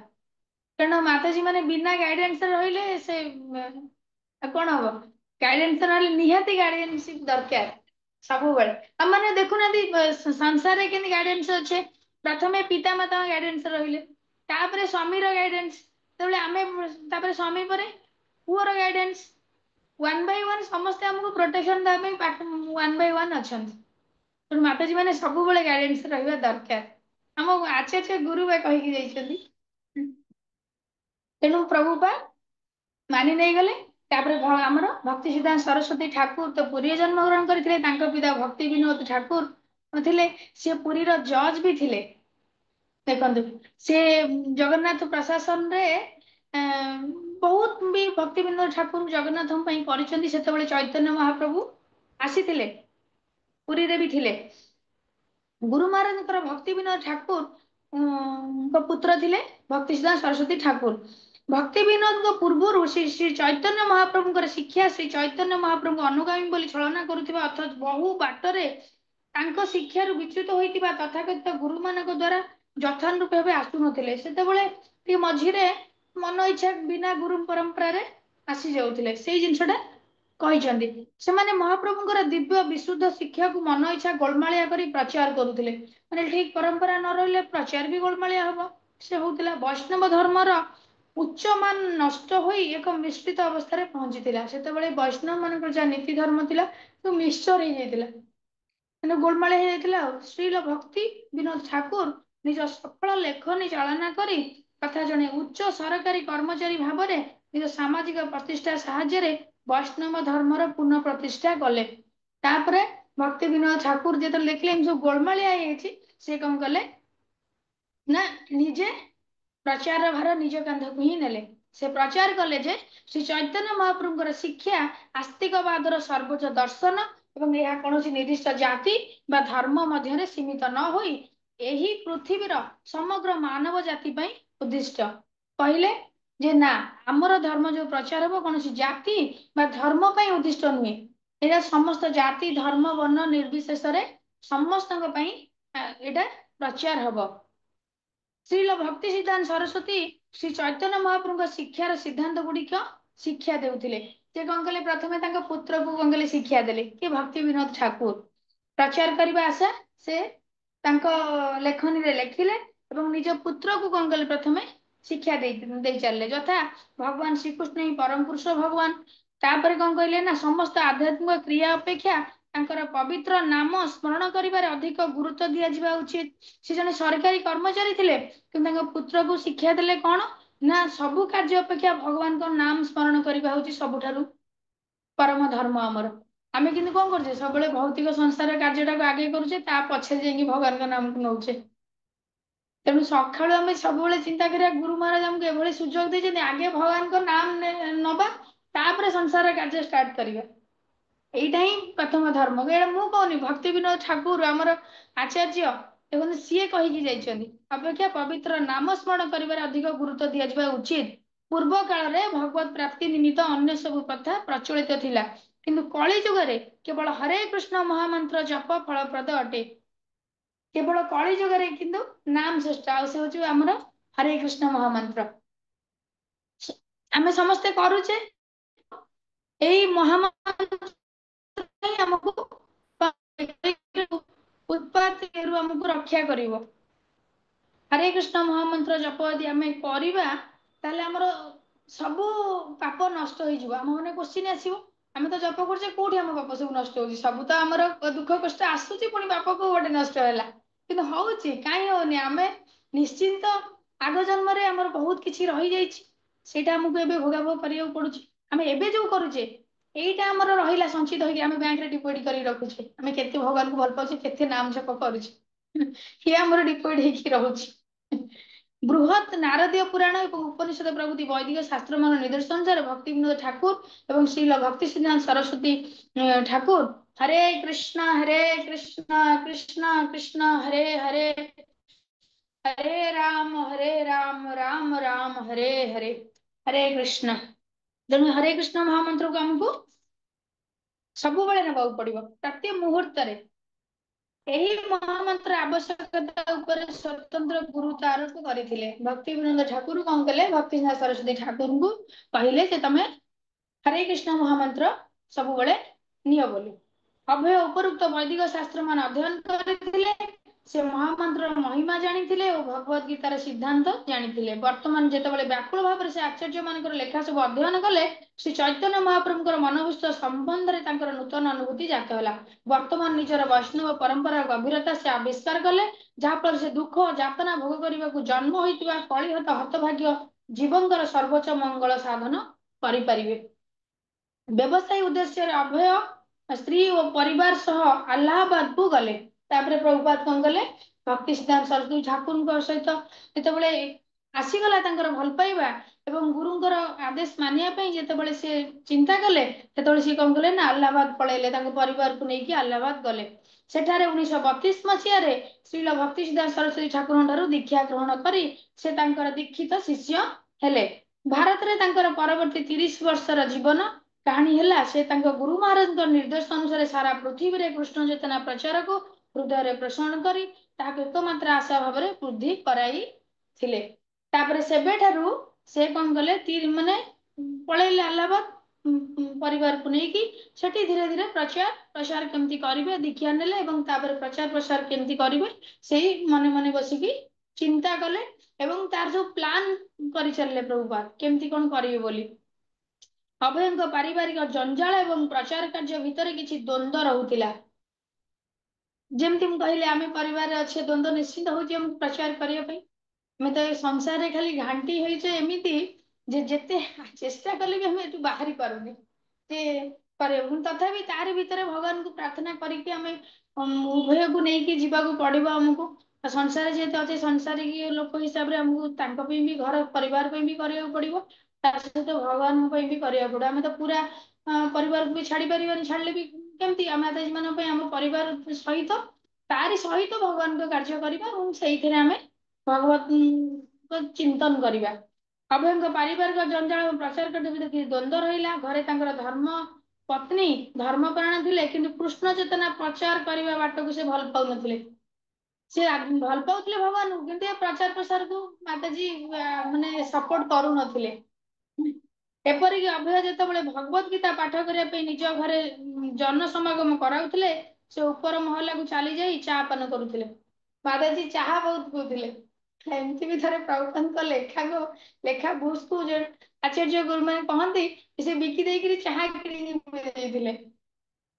माने चाहा प्रति एते एते आसक्त थिले। आ दिने प्रभुपाद जेतेबेले रागी पचारले यू लव मी और टी माताजी कही टी आ जो दिन टी कही देथिले सेही दिन प्रभुपाद छाड़ी पळै आस्थिले घर। आ देखो ना सेहीटा भी गोटे माध्यम थिला यदि न कही था मुझे कही था प्रभुपाद को कही था मुझे तुमको भल पाए प्रभुपाद छाड़ी पारि आस पारे यदि तू टी की कहले कहले चाह को भल पाए प्रभुपाद गोटे सुजोग मिलला से उठू छाड़ी पळै आसिले चाह को भल पाउछ भल पाई चाह कर गोटे सुजोग ही मिले तेना भगवान गोटे सुजोग दिखती ना कौ सुजोग किए कौटू डिटाचमेंट होमती आटाचमेंट हम कौट गोटे डिटाच है कौट गोटे आटाच हम तेना ही दिन ही भगवान प्रचार आसी जाइला निर्देश बड़े जो यही इनसीडेंट हम आ संसार को छाड़ी आसवे प्रचार बहुत कष्ट कर तो धीरे धीरे पढ़ा केते कष्ट कर संसार माने घर छाड़ी आसी केते कष्ट कर पढ़ले आखिर लुह आसीज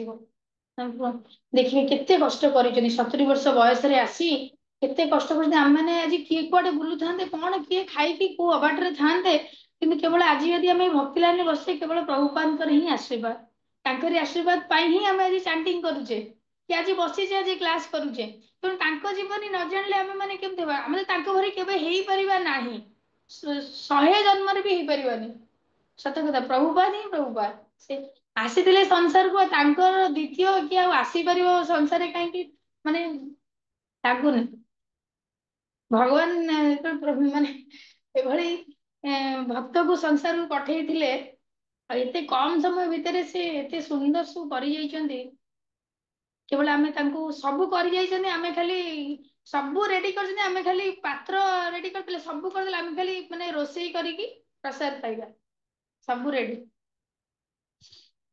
तेणु से कौन कले तांकर अनिच्छा और जिद सत्ते अभय धैर्य सहकारे तांको निजर सहभागिनी करने चेष्टा करते बहुत आम जमी आम परिवार जब विरोध आसूची आम कौन करछे फास्ट टाइम मुझे भक्ति लाइन बस मना करना कि धीरे धीरे कौन है ଆମେ ଯେତେବେଳେ ଆମେ ଆମ ଜିଦରେ ରହିଲେ ନାଇଁ ମୁଁ ଭକ୍ତି କରିବି ଏବଂ ଯେତେ ବାଧାବିଘ୍ନ ଆସୁ ମୁଁ ତାକୁ ଟ୍ୟାକେଲ କରିବି, ଆଉ ଦୃଢ ନିଶ୍ଚୟ ମାନେ ବିଶ୍ୱାସ ଏବଂ ଦୃଢତା ଆ ପାଖରେ ସମସ୍ତେ ହାର ମାନିଛନ୍ତି। ତେଣୁ ଫ୍ୟାମିଲିରେ ସହଯୋଗ ଆସିବନି। ଯଦି ଭକ୍ତି ଲାଇନରେ କିଏ ପ୍ରଥମ ଶତ୍ରୁ ବାହାରନ୍ତି ଘରେ ହିଁ ବାହାରିବେ। ଏ ତୁ ଏବେ ଭକ୍ତି କରନି, ତୋ ବୟସ ହେଇନି, ଏ ଭକ୍ତି ଏବେଠୁ କଣ କରିବୁ, ସେ ବୁଢା ବୁଢୀ ହେଲେ କରିବୁ ନା। ଆଉ ବହୁତ ଲୋକ ଏଇ କଥା କହୁଛନ୍ତି, କିନ୍ତୁ କେବେ ନୁହଁ। ଯେତେ କମ ଏଜରୁ ପ୍ରହ୍ଲାଦ ମହାରାଜ କେତେ ବୟସରୁ ଭକ୍ତି କରିଥିଲେ। ଆ ସେ ମାନେ ପାଟି ତ ଯେତେବେଳେ ଖୋଲୁ ନଥିବ ଭଗବାନଙ୍କ ନାମ ନବ କଣ, ଭଗବାନଙ୍କୁ ଭଲ ପାଇବ କଣ। କିନ୍ତୁ ଆଧ୍ୟାତ୍ମିକ ଜଗତରେ କିଛି ବୟସର ସୀମା ହିଁ ନାହିଁ। ତେଣୁ ଆମେ କଣ କରିବା ନା ସବୁ ଜିନିଷକୁ ପଛରେ ବରଂ ଟିକେ କରିବା, କିନ୍ତୁ ଭକ୍ତିଟାକୁ ଆଗେ କରିବା। ଭଗବାନଙ୍କ ନାମ ଯୋଉ ଚାଣ୍ଟିଂ କରୁଛେ ଆଗେ କରିବା। ଯେତେ ବାଧାବିଘ୍ନ ଆସୁଛି ଆସୁ ନା, ଏ ଯାହା କଷ୍ଟ ହଉଛି ଶରୀରକୁ ଆସୁ, ଶରୀର ଯାହା ହଉଛି ହଉଥାଉ। ମତେ ତ ନାମ ନେବାର ଅଛି, ଠିକ ଅଛି ମୁଁ ବସିକି କରିପାରୁନି, ଠିକ ଅଛି ମୁଁ ଯଦି ମାନେ ବସି ପାରୁନି ଶୋଇଥିବି, ଶୋଇକି ଭଗବାନଙ୍କ ନାମ ନେଇପାରିବି। ଭଗବାନଙ୍କ ନାମ ନେବା ପାଇଁ କୌଣସି ଜାଗା ନାହିଁ, କୌଣସି ପ୍ଲେସ ଆମେ ଏଇଠି ବସିଲେ କରିବି ସେଇଠି ବସିଲେ କରିବି, କିଛି ବି ସ୍ଥାନ କାଳ ପାତ୍ର କିଛି ବି ନାହିଁ। ଯୋଉଠି ବି ଆମେ ଭଗବାନଙ୍କ ନାମ ନେଇପାରିବା, ଯେତେବେଳେ ପାରିବା ବି ନେଇପାରିବା, ଯୋଉଠି ବି ନେଇପାରିବା। କିଛି ସେମିତି ନାହିଁ ଠାକୁର ଘରେ ବସିଲେ ମୁଁ ଭଗବାନଙ୍କୁ ଡାକିବି ଆଉ ଅଲଗା ଘରେ ଥିଲାବେଳେ ଡାକି ପାରିବି।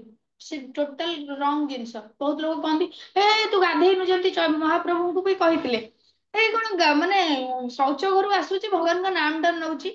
ତେଣୁ ବହୁତ ଲୋକ ଏବେ ବି କହନ୍ତି ସେୟା, କିନ୍ତୁ ଆମେ ନାମ ନବାରେ କେତେବେଳେ ବି ଅବହେଳା କରିବାନି। ସବୁବେଳେ ଆମେ କିଛି ନ କରିପାରୁ ଆମେ ଯେତେବେଳେ ରୋଷେଇ କରୁଛେ ଭଗବାନଙ୍କ ନାମ ନବା, ଯଦି ନ ନେଇ ପାରୁଛେ ଲଗେଇଦବା ଗୁରୁ ମହାରାଜ କୀର୍ତ୍ତନ, କୀର୍ତ୍ତନ ଟା ତ କାନରେ ବସିବ ନା। ଗୁରୁ ମହାରାଜଙ୍କ ପ୍ରିଚିଂ ଟାକୁ ଲେକ୍ଚର ଟାକୁ ଲଗେଇଦବା। ଯେତେବେଳେ ଭାବେ ମାନେ ଚିନ୍ତା କରିବା ମନଟାକୁ ଅଲଗା କୋଉ ଇଏରେ ନଯାଉ, ସବୁବେଳେ ଭଗବାନଙ୍କ ସେବାରେ ହିଁ ଲାଗୁ, ଭଗବାନଙ୍କ ଇଏରେ ରହୁ। ଠିକ ଅଛି, ଆଜି ତ ଏତିକି ଆମେ ପଢିଲେ, ଆଉ ତାପରେ ନେକ୍ସଟ ଟାଇମ ଇଏ କରିବା। ଯଦି ଏ ଛୁଟିରେ କଥା ହବା, ଯଦି ଟାଇମ ହବ ତାହେଲେ ଆମେ କ୍ଲାସ କରିବା। ନହେଲେ ଯଦି ଛୁଟିରେ କିଏ କୁଆଡେ ଯିବେ କି ଟାଇମ ହବ କି ନାହିଁ, କିନ୍ତୁ 2 ତାରିଖ ପର୍ଯ୍ୟନ୍ତ ଛୁଟି ମୋର ବି ଅଛି। ଏ ଛୁଟି ଟା ମିଳିଛି, ଛୁଟିରେ କୁଆଡେ ଯାଉନି, ଅଛି ଘରେ। ଯଦି ସମୟ ବାହାରିବ ତାହେଲେ ଆମେ କ୍ଲାସ କରିବା। ଯଦି ମେସେଜ କରିବେ ଗ୍ରୁପରେ, ଯଦି କ୍ଲାସ କରିବା ପାଇଁ ସମୟ ହେଇପାରିବ ତାହେଲେ ଆମେ କରିବା। ତାପରେ ନେକ୍ସଟ ମାତାଜୀଙ୍କର ରୁଲସ ଉପରେ କିଛି ଗୋଟେ ଟପିକ ନେଇକି ପଢିବା। ହଁ ଚିନ୍ତା କରିଛି, ଏଇ ଯୁକ୍ତି ଯେହେତୁ ଅଛି, ଆମେ ଯଦି ମାତାଜୀ ମାନେ କେମିତି ଡେଭଲପ କରିବା, ଭକ୍ତିରେ କେମିତି କଲେ କଣ ହବ, ସେଇ ଜିନିଷ ଟା ଟିକେ ଡିସକସନ କରିବା। ହରେ କୃଷ୍ଣ ଆଚ୍ଛା। ମାତାଜୀ। ହରେ କୃଷ୍ଣ ମାତାଜୀ, ଆରେ ପ୍ରଣାମ। ଦଣ୍ଡବତ ପ୍ରଣାମ। ଗୋଟେ ହଁ କୋଶ୍ଚିନ୍ ପଚାରି ପାରିବି? ହଁ କୁହନ୍ତୁ। ମାତାଜୀ ଆପଣ ଯେତେବେଳେ ପଢୁଥିଲେ ମାନେ ତା ଦେହରେ କହିଥିଲେ ଯେ ମାନେ ଯୋଉମାନେ ସାଧୁ ସନ୍ଥ ସେମାନଙ୍କର ରୋକଠୋକ କଥା, କିନ୍ତୁ ବାହାରେ ଯେମିତି ଭିତରେ ସେମିତି। କିନ୍ତୁ ବାହାରେ ଆକ୍ଚୁଆଲି ସେମାନେ ସାଧୁସନ୍ଥ ମାନେ ବାହାରେ କଠୋର ଶବ୍ଦ କୁହନ୍ତି, ମାନେ ତାଙ୍କର ଯୋଉ ଅଭିଶାପ, ମାନେ ମୁଁ ଶୁଣିଛି ଯେତିକି ଚପଟ ସବୁ ସବୁ ଶୁଣିଛି, ସେମାନେ ତାଙ୍କର ହୃଦୟ ବହୁତ କୋମଳ, ବାହାରେ କଠୋର ଶବ୍ଦ କରନ୍ତି, ମାନେ ଯୋଉମାନେ ସାଧୁସନ୍ଥ ମାନେ କିନ୍ତୁ ଭିତରେ ତାଙ୍କର ହୃଦୟ ବହୁତ କୋମଳ ଥାଏ। କାରଣ ସେମାନେ ଶୁଦ୍ଧ ଭକ୍ତ ନା, ତାଙ୍କ ହୃଦୟ ସବୁବେଳେ ଦୟା ଥାଏ, ତାଙ୍କ ଭିତରେ କ୍ଷମା ଦୟା ଏ ବି ବହୁତ ଥାଏ। ତ ବାହାରେ କଠୋର ଶବ୍ଦ ଏଇଥିପାଇଁ କୁହନ୍ତି, ମାନେ ଆମ ମାନଙ୍କୁ ଶିକ୍ଷା ଦେବା ପାଇଁ। ଏଇଗୁଟା ମୋ ମନକୁ ଟିକେ ଆସିଲା ତ ପଚାରିଲି, କ୍ଷମା କରିବେ। ଆଉ କିଛି କୁହନି। ଏଇଟା ଯୋଉ କହିଲେ ସେଟା ଏବେ ଭୌତିକ ଜଗତରେ ସେମିତି ଚାଲିଛି, କିନ୍ତୁ ଦେଖନ୍ତୁ ଭକ୍ତି ବିନୋଦ ଠାକୁର, ଭକ୍ତି ସିଦ୍ଧାନ୍ତ ସରସ୍ଵତୀ ଠାକୁର, ଏଇଟା ମୁଁ କହିନି। ଆଜ୍ଞା ଆମର ସତ୍ସ୍ୱରୂପ ଦାସ ଗୋସ୍ୱାମୀ ଯୋଉ ଲେଖିଛନ୍ତି ପ୍ରଭୁପାଦଙ୍କ ଜୀବନୀ, ସିଏ ହିଁ ଆଜ୍ଞା କହିଛନ୍ତି। ଏଇଟା ମୁଁ ଆଚ୍ଛା ମାନେ ସିଏ ମାନେ କହିଛନ୍ତି ଯୋଉଟା ସେଇଟା ମୁଁ କହିଲି। କିନ୍ତୁ ରିଅଲି ଆଜ୍ଞା ଆମ ଗୁରୁ ମହାରାଜଙ୍କ ଇଏଟା ଦେଖନ୍ତୁ ମାତାଜୀ, ଗୁରୁ ମହାରାଜ ହଁ କେବେ ରାଗିବା ଦେଖିଛନ୍ତି? କାହାକୁ ନା କଠୋର କଥା କହିବା ଦେଖିଛନ୍ତି? କେବେ ନାହିଁ। ତେଣୁ ଏକ୍ସାମ୍ପଲ ଭକ୍ତି ସିଦ୍ଧାନ୍ତ ସରସ୍ଵତୀ ଠାକୁର, ଭକ୍ତି ବିନୋଦ ଠାକୁର, ଆମର ଗୁରୁ ମହାରାଜ। ଗୁରୁ ମହାରାଜ ନିଶ୍ଚୟ ମାନେ କେବେ ବି ଜୀବନରେ କେବେ ବି ସେ କାହାକୁ ଗାଳି ଦିଅନ୍ତିନି, କିନ୍ତୁ ଆଜି ତାଙ୍କର ହଜାର ହଜାର ଭକ୍ତ। କିନ୍ତୁ ସିଚୁଏସନ ନେଇକରି ବର୍ତ୍ତମାନ ଏବେ କଳି ଯୁଗରେ ଗୁରୁ ମାନେ କଠୋରରେ ଗାଳି ଦଉଛନ୍ତି, କିନ୍ତୁ ମୁଁ କହୁନି, ଯାହା ପ୍ରଭୁପାଦଙ୍କ ଲୀଳା ଲେଖା ହେଇଛି କେବେ ନିଶ୍ଚୟ କହିନାହାନ୍ତି କାହାକୁ ଗାଳି। ପ୍ରଭୁପାଦ ବି କାହାକୁ ଗାଳି ଦେଇନାହାନ୍ତି। ପ୍ରଭୁପାଦଙ୍କୁ ହିପି ମାନେ ଯୋଉ ଭଳି ଟର୍ଚର କରିଛନ୍ତି, ନିଶ୍ଚୟ ପ୍ରଭୁପାଦ ନିଶ୍ଚୟ କେବଳ କୃଷ୍ଣକୁ ଜଣାନ୍ତି। ଯେ ମୁଁ କଣ କରିବି, ସେ ଗାଳି ବି ଦେଇନାହାନ୍ତି ନା କେବେ। ନା କିନ୍ତୁ ସାଧୁ ସନ୍ଥ ମାନେ ଗାଳି ଦେବା ଆମ ଗୁରୁ ମହାରାଜଙ୍କ ଲାଇଫ କେମିତି ହଉଥିଲା, ଗୁରୁ ମହାରାଜ କେବେ କାହାକୁ ଗାଳି ଦିଅନ୍ତି? ବହୁତ ଲୋକ ଯାଇ ତାଙ୍କ ପାଖରେ ଆ ତା ନାଁରେ କମ୍ପ୍ଲେନ କରନ୍ତି, କିନ୍ତୁ ଗୁରୁ ମହାରାଜ ନିଶ୍ଚୟ। କେବେ ବି ଗାଳି ଦିଅନ୍ତି। କିନ୍ତୁ ଆମେ ମାନେ ଗାଳି ଦଉଛେ। କିନ୍ତୁ ବର୍ତ୍ତମାନ ଦେଖନ୍ତୁ, ଗୁରୁ ମହାରାଜ ଜଣେ ଶୁଦ୍ଧ ଭକ୍ତ, ଶୁଦ୍ଧ ଭକ୍ତ କେବେ ବି ଗାଳି ଦେବେନି। ଯୋଉ ମାନେ ସାଧୁ ସନ୍ଥ ଯୋଉ ଆଧ୍ୟାତ୍ମିକ ଲାଇନରେ ଆମେ ମାନେ ଅଛେ, ଆମେ କଣ ଶୁଦ୍ଧ ସାଧୁ ନା ଶୁଦ୍ଧ ଇଏ ହେଇଛେ? ଆମେ ଗାଳି ଦଉଛେ, ନା ଆମେ ଶୁଦ୍ଧ ହେଇନେ ବୋଲି ଗାଳି ଦଉଛେ, ରାଗୁଛେ। କିନ୍ତୁ ଗୁରୁ ରାଗୁ ମହାରାଜ ଶୁଦ୍ଧ ନା, ସେ କାହା ଉପରେ ରାଗନ୍ତିନି। ତେଣୁ ସାଧୁ ମାନେ କେବେ ରାଗନ୍ତିନି। ସାଧୁ ମାନଙ୍କର ଉପରେ ଯାହା ଭିତରେ ସେଇଟା ମୁଁ କହୁନି, ଆମ ଆଚାର୍ଯ୍ୟ ବା ଲେଖିକି କହିକି ଯାଇଛନ୍ତି।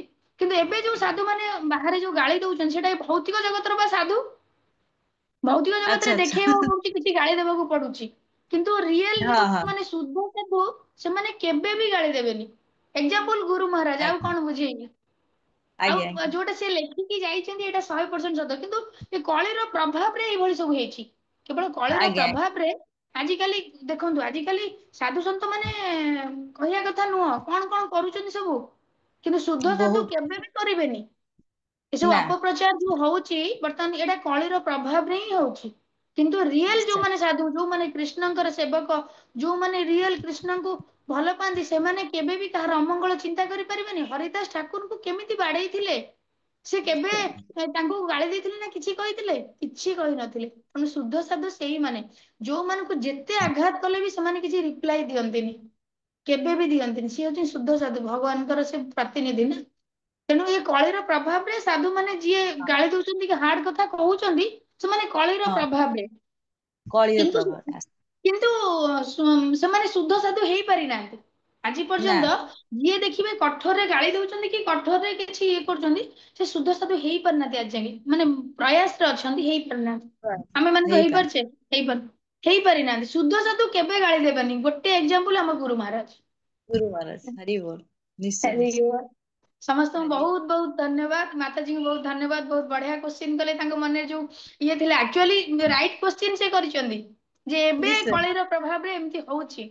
କିନ୍ତୁ ନାଇଁ ରିଏଲ ଦିଦି, ହରେ କୃଷ୍ଣ, ହରେ କୃଷ୍ଣ, କୁହନ୍ତୁ। ମାତାଜୀ ହଁ ମୁଁ ଆମେ ଆମେ ବୈଷ୍ଣବ ସଦାଚାରରେ ପଢିଛୁ ନା, ଏଇ ଯୋଉ ମାତାଜୀ ଯୋଉ କ୍ଵାଲିଟି ଟା କହିଲେ, ଯେ ହଁ ସାଧୁ ମାନଙ୍କର ହୃଦୟ ଟା ପୁରା ମାନେ କମଳ ପୁରା ଥାଏ। ଆଉ ଏଇଟା ଗୋଟେ ସାଂସ୍କ୍ରିଟରେ ଲେଖା ହେଇଥିଲା, ମୁଁ ତାର ମିନିଂ ଟା କହୁଛି। ସାଧୁ ମାନଙ୍କ ହୃଦୟ ପୁରା କୋମଳ, କିନ୍ତୁ ଶିଷ୍ୟକୁ ଶାସନ କରିବା ପାଇଁ, ଦୁନିଆକୁ ଶିକ୍ଷା ଦେବା ପାଇଁ ସେମାନେ ରୁକ୍ଷତାକୁ ଆଚରଣ କରନ୍ତି। ରୁକ୍ଷତା ମତଲବ ତାଙ୍କର ସେ ଯୋଉ ଯେମିତି ପ୍ରଭୁପାଦ ତାଙ୍କ ଲେକ୍ଚର ହେରିକା ଆମେ ଶୁଣୁ, ପ୍ରଭୁପାଦ ବହୁତ ସମୟ ୟୁଜ କରନ୍ତି, you rascal, you stupid. Rascal ଶବ୍ଦଟା ତ ପ୍ରାୟ ୟୁଜ କରନ୍ତି ପ୍ରଭୁପାଦଙ୍କ ହଁ ଲେକ୍ଚରରେ ମୁଁ ଶୁଣେ। ଯୋଉ କଥାକୁ ରାସ୍କେଲ କହନ୍ତି। ତ ହଁ ହଁ ସେଥିରେ ପ୍ରଭୁଜୀ ବି କ୍ଲାସରେ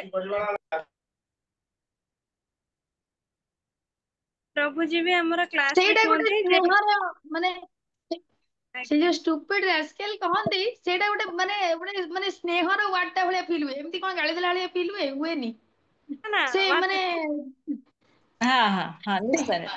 ସାଧୁ ମାନଙ୍କର ଗାଳି ତ ଆମ ମାନଙ୍କ ପାଇଁ ଆଶୀର୍ବାଦ। ଯେମିତି ଆମର ନଳକୂପରୁ ମଣିଗ୍ରୀବ ତ ମାନେ ଯୋଉ ଅଭିଶାପ ଦେଇଥିଲେ, ନାରଦ ମୁନି ଅଭିଶାପ ଦେଇଥିଲେ, ତ ତାଙ୍କ ମଙ୍ଗଳ ପାଇଁକା ସେ ଅଭିଶାପ ଦେଇଥିଲେ। ପ୍ରକୃତିରେ ସାଧୁ ସନ୍ଥ ଗାଳି ଦବାଟା ମାନେ ଆମ ମାନଙ୍କ ପାଇଁ ଆଶୀର୍ବାଦ। ମୁଁ ଏଇଟା କୋଶ୍ଚିନ୍ ପଚାରିବାର କାରଣ କଣ ହେଲା, ମୋ ମନ ଟିକେ କୋଶ୍ଚିନ୍ ଆଇଲା ବୋଲି କହିଲେ, କିନ୍ତୁ ଆକ୍ଚୁଆଲି ଏଇ ଯୋଉ ଲେଖାରେ ଏଇଟା ଠିକ ଅଛି, ଆପଣ ଯାହା କହିଲେ ଠିକ ଅଛି। କିନ୍ତୁ ମୁଁ ଗୋଟେ ମାନେ କ୍ଲାସ ସରିଲା ପରେ କୋଶ୍ଚିନ୍ କରନ୍ତି ତ, ମୁଁ ସେଇଟା କହିଦେଲି। ମାନେ ଆମ ମାନଙ୍କୁ ଟିକେ ମଜା ଲାଗିବା ପାଇଁ କହିଲି, କିନ୍ତୁ ନା ନା ଠିକ ଆକ୍ଚୁଆଲି ଅଛି, କିଛି ଅସୁବିଧା ନାହିଁ। ହୁଁ, ଯାହା ହଉ ବହୁତ ଭଲ ଲାଗିଲା ଆପଣଙ୍କର କ୍ଲାସ। ମୁଁ ବହୁତ ମାନେ ଇନ୍ସପିରେସନ ହେଲି, କାରଣ ପ୍ରଭୁପାଦଙ୍କ ବିଷୟରେ ଯେତେ ଶୁଣିଲେ ବି ଅଧୁରା। କାରଣ ସେ ତ ଭଗବାନଙ୍କର ମଞ୍ଜରି, କାରଣ ତାଙ୍କ ବିଷୟରେ ଶୁଣିବାଟା, ଯଦି ପ୍ରଭୁପାଦ ନ ହଇତ ତ ଆମେ କିଏ ମାନେ ଆମେ ଏ ଜାଗାରେ କଣ ବସିଥାନ୍ତେ, ନାଇଁ କି? ତେଣୁ ଆମ ମାନଙ୍କ ପାଇଁ ପ୍ରଭୁପାଦ ସବୁବେଳେ ଭଗବାନ, ସବୁବେଳେ ଭଗବାନ। ଆପଣଙ୍କୁ ବି ମାନେ ଏତେ ସୁନ୍ଦର ପ୍ରୟାସ କରିଛନ୍ତି। ମାନେ ସତରେ ଆମ ହୃଦୟ ଟା ସବୁ କଠୋର ହେଇଯାଇଛି ଭୌତିକରେ। କେବଳ ପ୍ରଭୁପାଦଙ୍କ ବିଷୟରେ ଶୁଣିଲେ ହିଁ ଆମ ହୃଦୟଟାରେ ମାନେ ଯୋଉ କହନ୍ତିନି କି ମାନେ ସଫା ସଫା ସଫା ସଫା ହେଇଯିବ। ଆମେ ପବିତ୍ର ହେଇପାରିବା କେବଳ ପ୍ରଭୁପାଦଙ୍କ ବାଣୀ। ଯେମିତି ଗୀତା ଶୁଣିଲେ ଆମେ ଗଙ୍ଗା ଦକ ପିତୁଆ ଯୋଉ କୁହନ୍ତି, କିନ୍ତୁ ମତେ ଯାହା ଲାଗୁଛି ପ୍ରଭୁପାଦଙ୍କର କଥା ଏମିତି ଆପଣ ଲୀଳାମୃତ ଏମିତି ପଢୁଥିବେ, ଆମେ ଶୁଣୁଥିବୁ, ମାନେ ଆମ ଜୀବନ ଟା ଧନ୍ୟ ହେଇଯିବ। ଏଇ ମୁହୂର୍ତ୍ତଟେ, ଏଇ ଗୋଟେ ଘଣ୍ଟା ଟା ଗୋଟେ କିଛି ମୁହୂର୍ତ୍ତ ପାଇଁ ଲାଗିଲା, ମାନେ ଦେଖ ଆମେ ଭୌତିକରେ ଏଇନେ ପଳେଇ ଯାଇଥାନ୍ତୁ, ଦୁନିଆରେ କଣ କଣ କୋଉଥିରେ ବି ମାରିଥାନ୍ତୁ।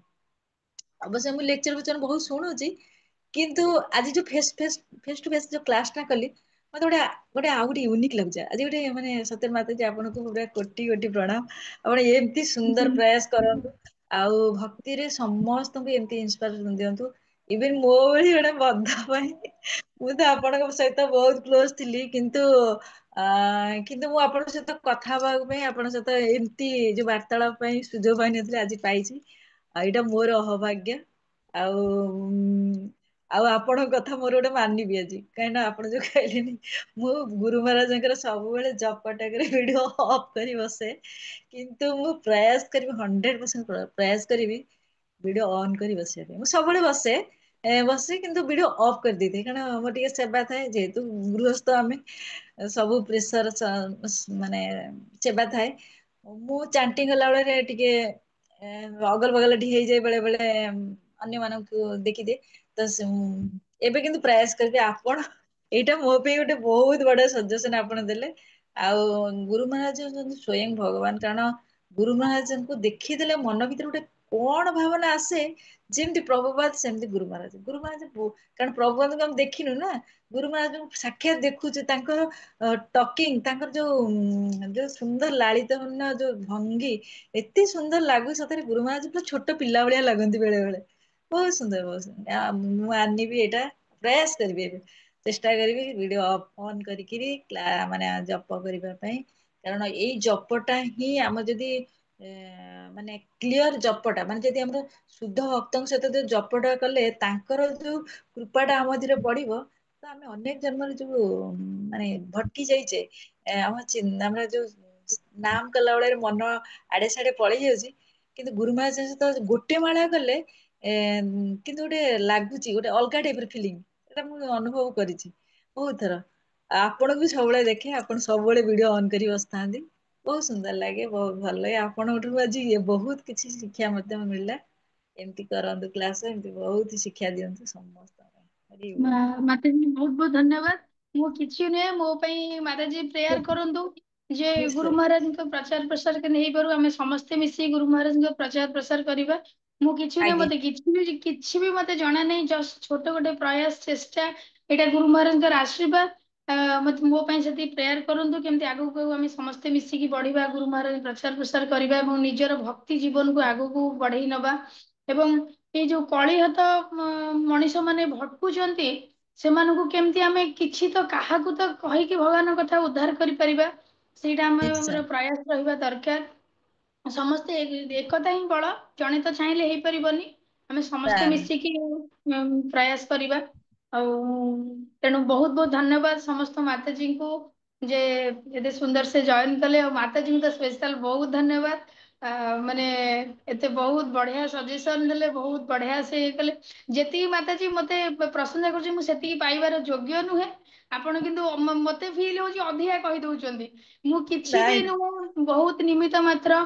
ସବୁବେଳେ ମୁଁ ଭାବେ ଯେ ମାନେ ପ୍ରଭୁପାଦଙ୍କ ପାଇଁ ଗୁରୁ ମହାରାଜ କେତେ କଣ କରିଛନ୍ତି, ଆଜି ପର୍ଯ୍ୟନ୍ତ ବହୁତ କରିଚାଲିଛନ୍ତି। କିନ୍ତୁ ମୋର ତ ବହୁତ ଇଚ୍ଛା ଅଛି, କିନ୍ତୁ ଭଗବାନ ସେତିକି ଆଶୀର୍ବାଦ ମୋ ପାଇଁ କୃପା ମାନେ ପ୍ରାର୍ଥନା କରନ୍ତୁ, ଯେ କିଛି ଗୁରୁ ମହାରାଜ ପାଇଁ କିଛି ବି କିଞ୍ଚିତ ମୁଁ କରିପାରେ।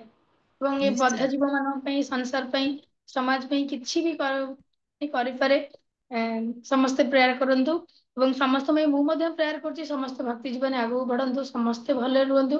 ଗୋଟେ ହରେ କୃଷ୍ଣ ମହାମନ୍ତ୍ର କରିକି କ୍ଲାସ କୁ ସମାପ୍ତ କରିବା। ହରେ କୃଷ୍ଣ ହରେ କୃଷ୍ଣ କୃଷ୍ଣ କୃଷ୍ଣ ହରେ ହରେ ହରେ ରାମ ହରେ ରାମ ରାମ ରାମ ହରେ ହରେ। ଯଦି କିଛି କୋଉଠି ଅଟକା ହେଇଥିବ କ୍ଷମା କରିବେ। ଆଉ ହରେ କୃଷ୍ଣ, ପୁଣି ଦେଖାହବା ହରେ ନେକ୍ସଟ କ୍ଲାସ ରେ। ହରି ବୋଲ। ନିତାଇ ଗୌର ହରି ପ୍ରଣାମ, ଶ୍ରୀ ହରି ବୋଲ।